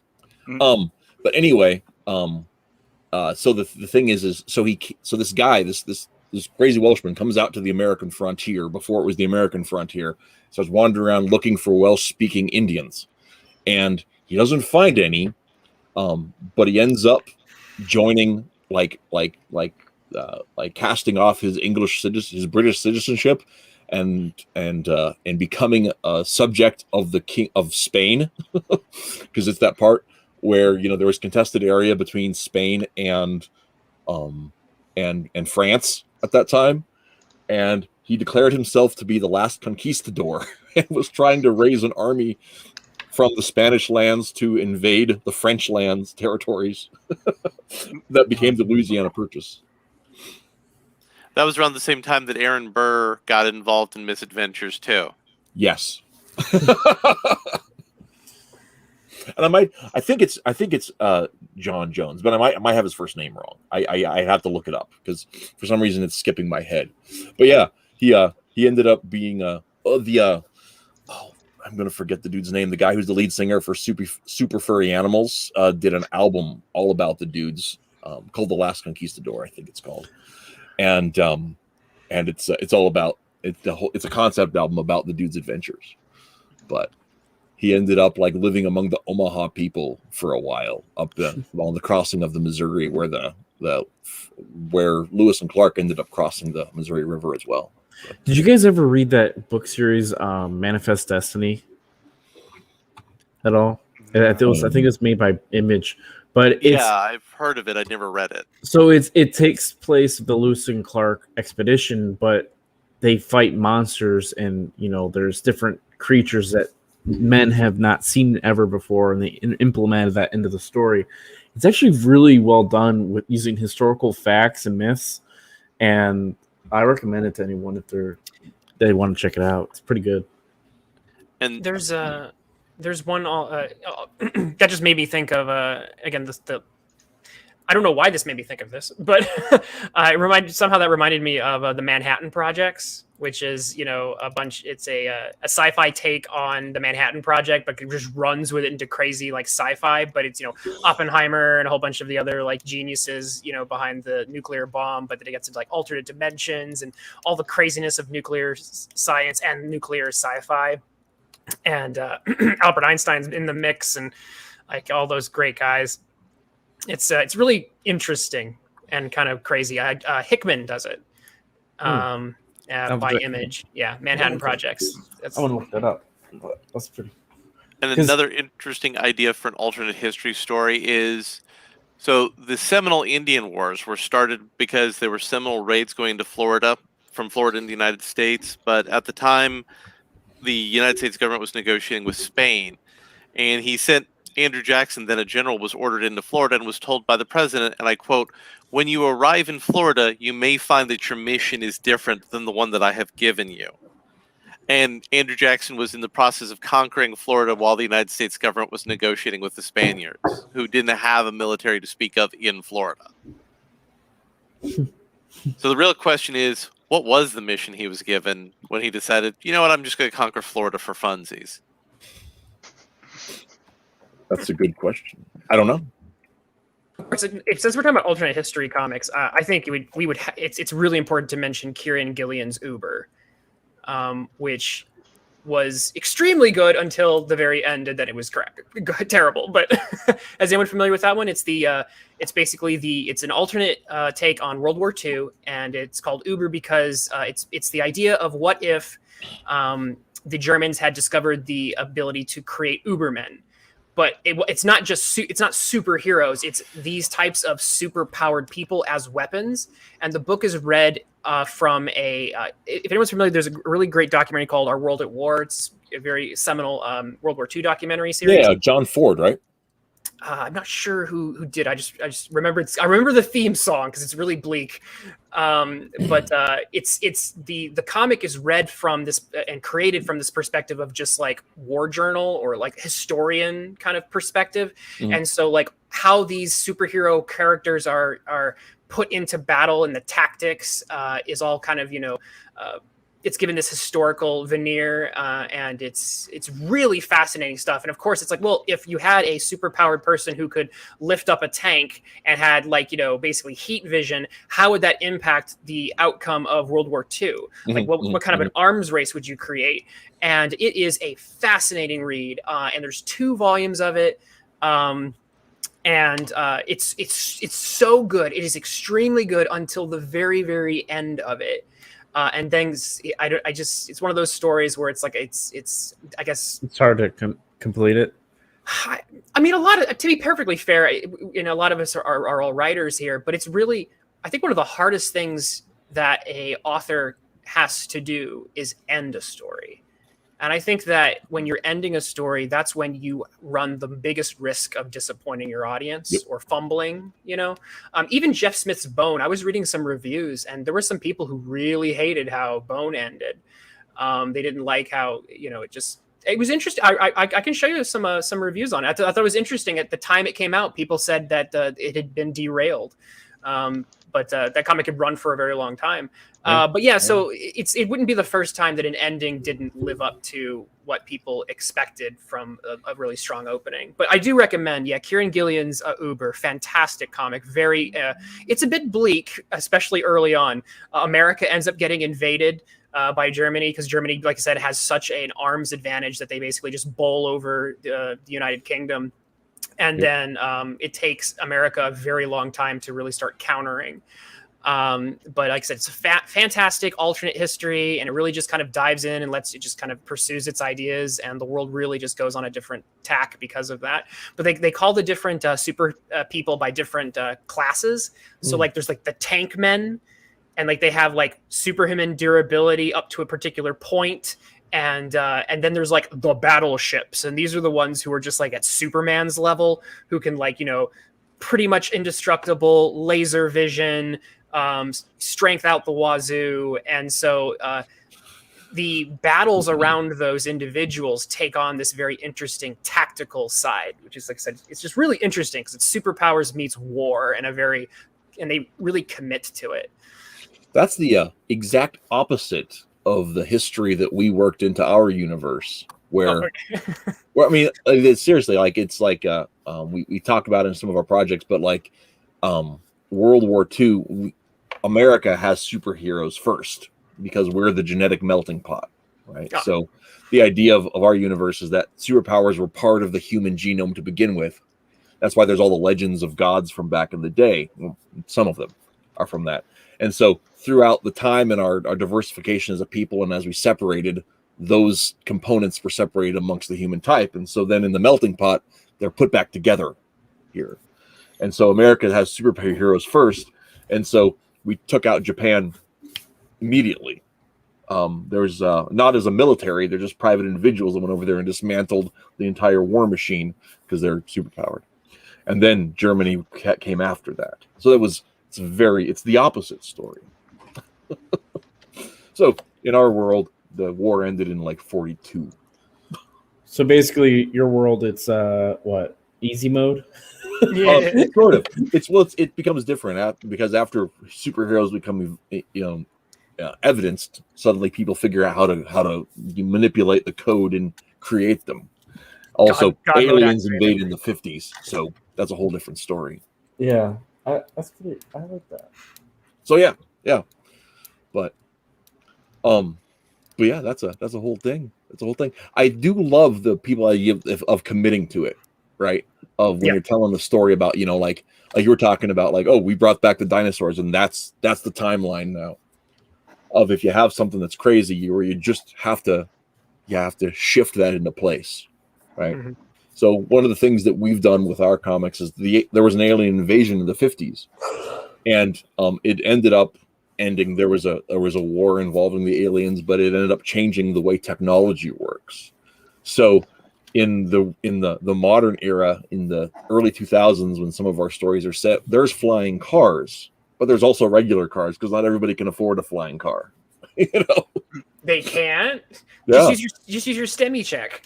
I don't know what you're doing with yours, but I'd buy a flying car. I bought comics. Yeah, me too. Paid off some credit. Yeah, that happened too. But yeah, so that was one of the things I think that's important to commit to the bits on those things that we do change and see how they really play out in terms of all that kind of stuff. Now, one thing we didn't really get to talk about was visual style. And I know none of us are really artists, but I know one of the reasons that I love retro history is being able to play with like Art Deco and Streamline Moderne and those kind of mid-century styles that I like so much, and really trying to find artists that can work those elements, those visual elements of the past into the comics that I like to write. We'll make this quick because I know the show's just about over, but are there anything specifically about that kind of visual style that you guys like to see in stories you work on? Good question. It's a very good question, to be honest. Well, for me, I try to, if it's a comic that's in the 50s, there should be, it has to be that era. So you have to see things that are in that era so it makes sense. I don't know if that's answering your question, but like for me, like, cars aren't going to look the same in the 50s than they are in the 2000s. You got to make it look, I don't know. It's a hard question. It's a very hard question. Rephrase the question. I can't remember what it was. Rephrase or restate? Restate. I'll take it.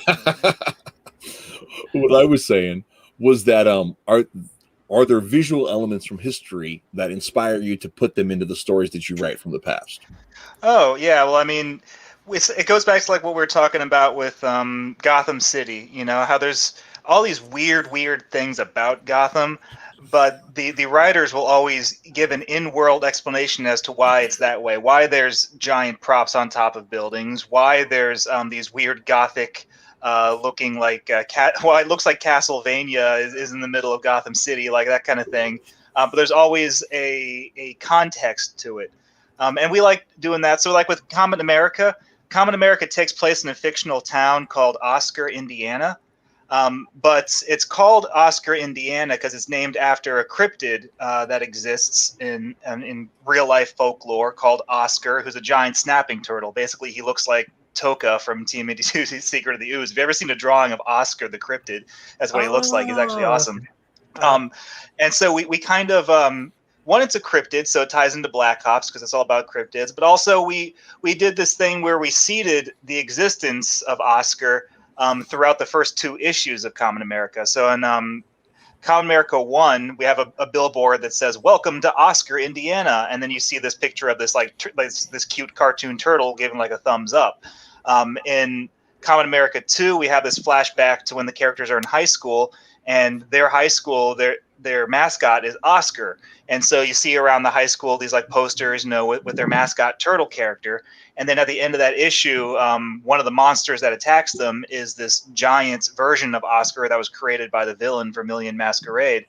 And so that's all like woven into the tapestry of our fictional town, Oscar, Indiana, that it was named after this cryptid because cryptids exist within our fictional universe, the commonality between Black Ops and Common America. And we do these little like subliminal aspects to make it feel authentic. We actually got the idea for that from Ghostbusters.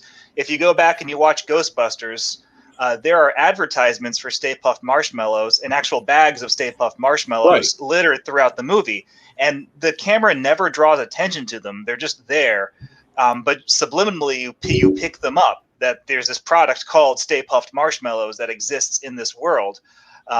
And then when the Stay Puft Marshmallow Man shows up at the end of the movie, he doesn't feel completely like non sequitur, like no context to him whatsoever. Like, oh, he's a fictional character, a mascot that exists in this universe. I know that because there is this product called Stay Puft Marshmallows that I've been seeing throughout the movie. And so we adapted that sort of approach to it with Oscar and our comic. See, I had actually noticed the Oscar nods and the turtle, but I didn't know it was based on a cryptid or anything. So when the big Oscar monster shows up, I was like, this feels like I should understand what I'm seeing, but I only remember the billboard. Well, I mean, even if you got that much and you didn't know it was based on the cryptid, at least you have the context that, oh, he's like the mascot for this town called That's Oscar. what I thought, yeah. It's like you at the least high have that school of the much, turtles or something. The raging tortoiseye. Yeah. That's not a word. That's Tortoise. The raging tortillas. Yeah. Tortillas. Dave says, I like turtles. Yes, you do. I put it up on the screen earlier. But yeah. So, The town sounds like a dump. Oscar the town. Jeez. It's a nice town. Oscar the Devin, Grouch. Yeah, he'd love it. it's like a nice town. It's like Schitt's Creek. Yeah. yeah, it's the only downside of the town are Beavis and Butthead that are always hanging outside the gun store. I love those cameos. Yeah. I like certain retro things artistically, and there are others I'm not as fond of. So it's kind of like that's a complicated question for me because like there are certain, obviously in architecture there's some cool designs you can pull from, depending on what you're doing. But if the book looks exactly like the Golden Age art could be really rough. Mm-hmm. It could be very crude in some ways, and so sometimes it's hard because when I try to read some Golden Age or even Silver Age books, sometimes I go it's almost like I can read a certain amount of them and then I'm like, I'm done for the day. I can only read so many of those in a row. I'm 100% with you on that. So I think, I don't know, it's weird because like there's some great visuals.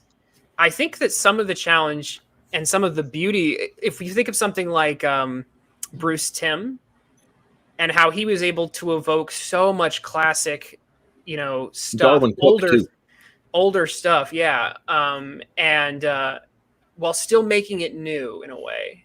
Mm-hmm. It's like the cars are going to look kind of old, but they're also going to be there's something new to the presentation. I think that's why people really resonated with some of that work. You kind of got the best of both worlds. It's like modern style, but your brain definitely registers a lot of older ideas. I love their rules for that. If you watch like the documentaries and listen to the commentaries on Batman the Animated Series, like DVDs, they say like some of the rules are like, okay, so this takes place in the modern day, but through the lens of 1930s and 40s Art Deco. So Batman can have a computer, but the monitor has to be in black and white. Like that was the little balance that they found to make it modern and retro at the same time. You can actually watch that documentary on YouTube for free, just so you know. Oh, cool. Yeah, it's worth it. So from my perspective, art helps establish the verisimilitude of the themes and the tone that you're going for with the story. So if you're wanting something that's very pulpy, very Rocket Atomic Age, you need art that drips with all of that makes all of that flow into your story and into your words. And also 7, the origin story you mentioned, that's the introduction story more or less for Corwin of Amber from the Chronicles of Amber series. He wakes up with amnesia in a hospital. And he wakes up and realizes, wait, I understand how medical procedures work, and none of this is legal, so you're letting me leave. And he finds out, oh, my sister is the one who has me here in this hospital, so he goes to his sister's house and interrogates her with a conversation where he's leading her along and making it act like he knows exactly what he's talking about, but he has amnesia. I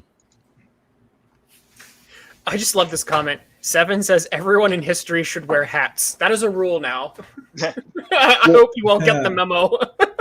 It actually is. I mean, there's some evidence, some truth to that too. I mean, it makes it feel dated because people don't wear hats like they used to, and when they do, they're mostly ball caps.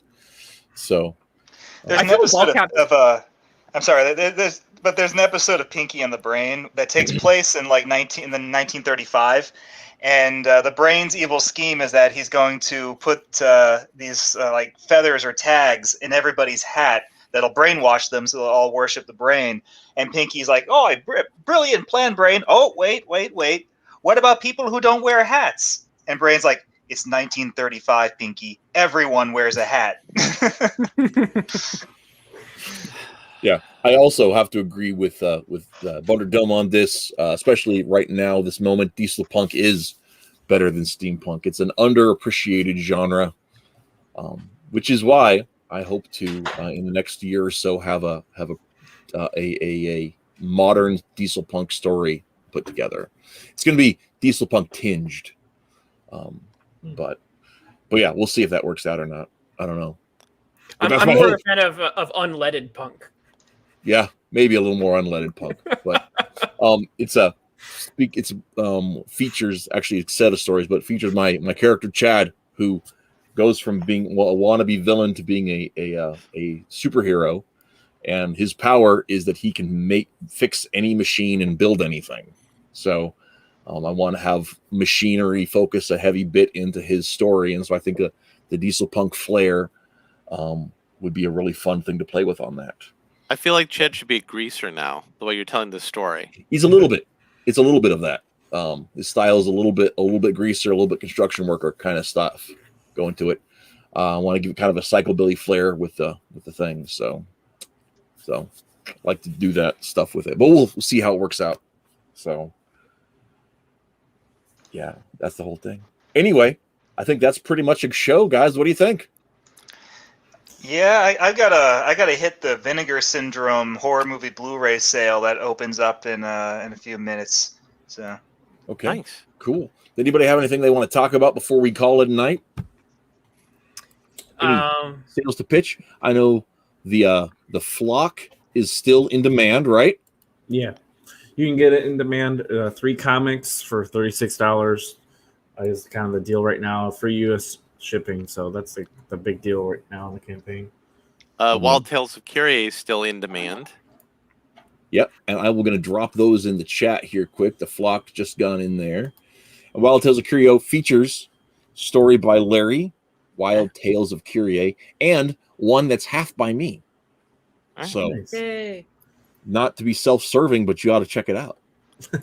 And this Saturday on the Gospel of Comics, the crew of the Gospel of Comics are going to be doing a table read of the leaked script for the Powerpuff Girls pilot. Oh boy, no, that just sounds bad. Well, I mean, the script is terrible, which means it's going to be hilarious. I saw some clips of it. Yeah, it looked bad. Like every sin you commit. I'm going to be playing Blossom. You were born for that role, Larry. I don't know. Are you a know-it-all ginger? I am not a ginger, no. Yeah, but are you a know-it-all? I mean, people accuse me of that all the time. Yeah, at least you can get the vocal tones down then. Yeah. So, and of course, you can check Twitless' stuff out. I don't have a link for your. I just popped it in. You did you drop it in? Okay, there you go. Yeah, so check out the Adventures of Omega Girl on Indie Planet. $1.99 for a PDF and $3.99 for a print copy. I can testify; it's super fun. I really enjoyed it. It's not. He's just saying that because I mailed him a signed copy. That's true. It's not the most. I say it's not the most impactful. Like, it didn't hit me right here, but it's a really fun read, and I enjoyed every minute of it. So, I can't wait to get mine because mine got delivered to my PO box. I actually bought it right when it was released, so I'm pretty looking forward to it. Thanks. So we're gonna work our way to some more heartfelt stuff. But yeah, well, I mean, you gotta start somewhere. You gotta lure the people in and let them. Right. Yeah. I looked at. Speaking of classic superhero stories, I when I was trying to put this project together, part of me was like really trying to be inspired by classic comics, even though I'm doing very much a modern day, even futuristic thing with Omega Girl and the setting. I looked back and I was like, people don't want to read 4 issues of how Omega Girl got her powers. Because back in the day, Superman was in his pajamas fighting evil like instantly. And Batman didn't get an origin story for I think his first 4 appearances. And even when you get to Spider-Man's origin stories and the first half of his story, and it's, hey, let's show him doing stuff. So I was like, oh, hey, well, if it worked for them. I think Daredevil's origin is alluded to in the first 3 or 4 pages, and then they don't actually do it in more detail until years later. Yeah. The Fantastic Four get a few pages for it, but they do not spend a lot of time. They basically say, they're like, hey kids, you're here to watch a cool character who looks cool do cool things. And then after you were hooked on that, it was like, hey, maybe we'll revisit some of these stories in a little more depth. And I was like, well, if it works for them, I'm going to try that. So exactly. So, well, on this, I will go ahead and the last thing we'll go ahead and show here is this is a page of a comic that I drew featuring Chad in the outfit there. And Twitless has read it. We're not going to talk about it. This is my art. It's not that great. I'm looking to get some better people on it as it goes. But I want to leave it with that because this may well be my last show. I have next week my mom's getting married, so I was going to take the week off, but I'm reevaluating the way I'm spending my time, and I'm not sure. I don't know. We're going to take a break from the show. I want to thank all of you guys for coming on a lot. A lot for coming on today, but Twitless has been here a lot. Mark's been here several times. Larry, this is like your second time, so this is a bait and switch for you, man. Well, I mean, it's an honor if this is your last show to be on your last show. You don't have to quit forever. Just do it whenever you feel like it. Don't go and cancel your channel or anything like that. No, I'm not going to cancel. I'm going to leave everything up there for everyone to find. So I might even do. I've got a pre-done video I'm going to be premiering in the next few weeks, hopefully. But that's just who killed the golden age. Yeah, it would be fun. But yeah, who knows? So there's no show next week or the week after or the week after, and then who knows? But I want to thank. A good time at your mom's wedding. Yeah, for sure. And for people who catch this on a replay or are like, what's going on? Thanks for tuning in. This is probably like the 200th show or something like that. Oh, wow. We're getting up there, and it's a curtain call. So we'll see you guys around probably, and keep reading comics. Never stop. Later, everybody. Thanks for coming. Yep. That's it.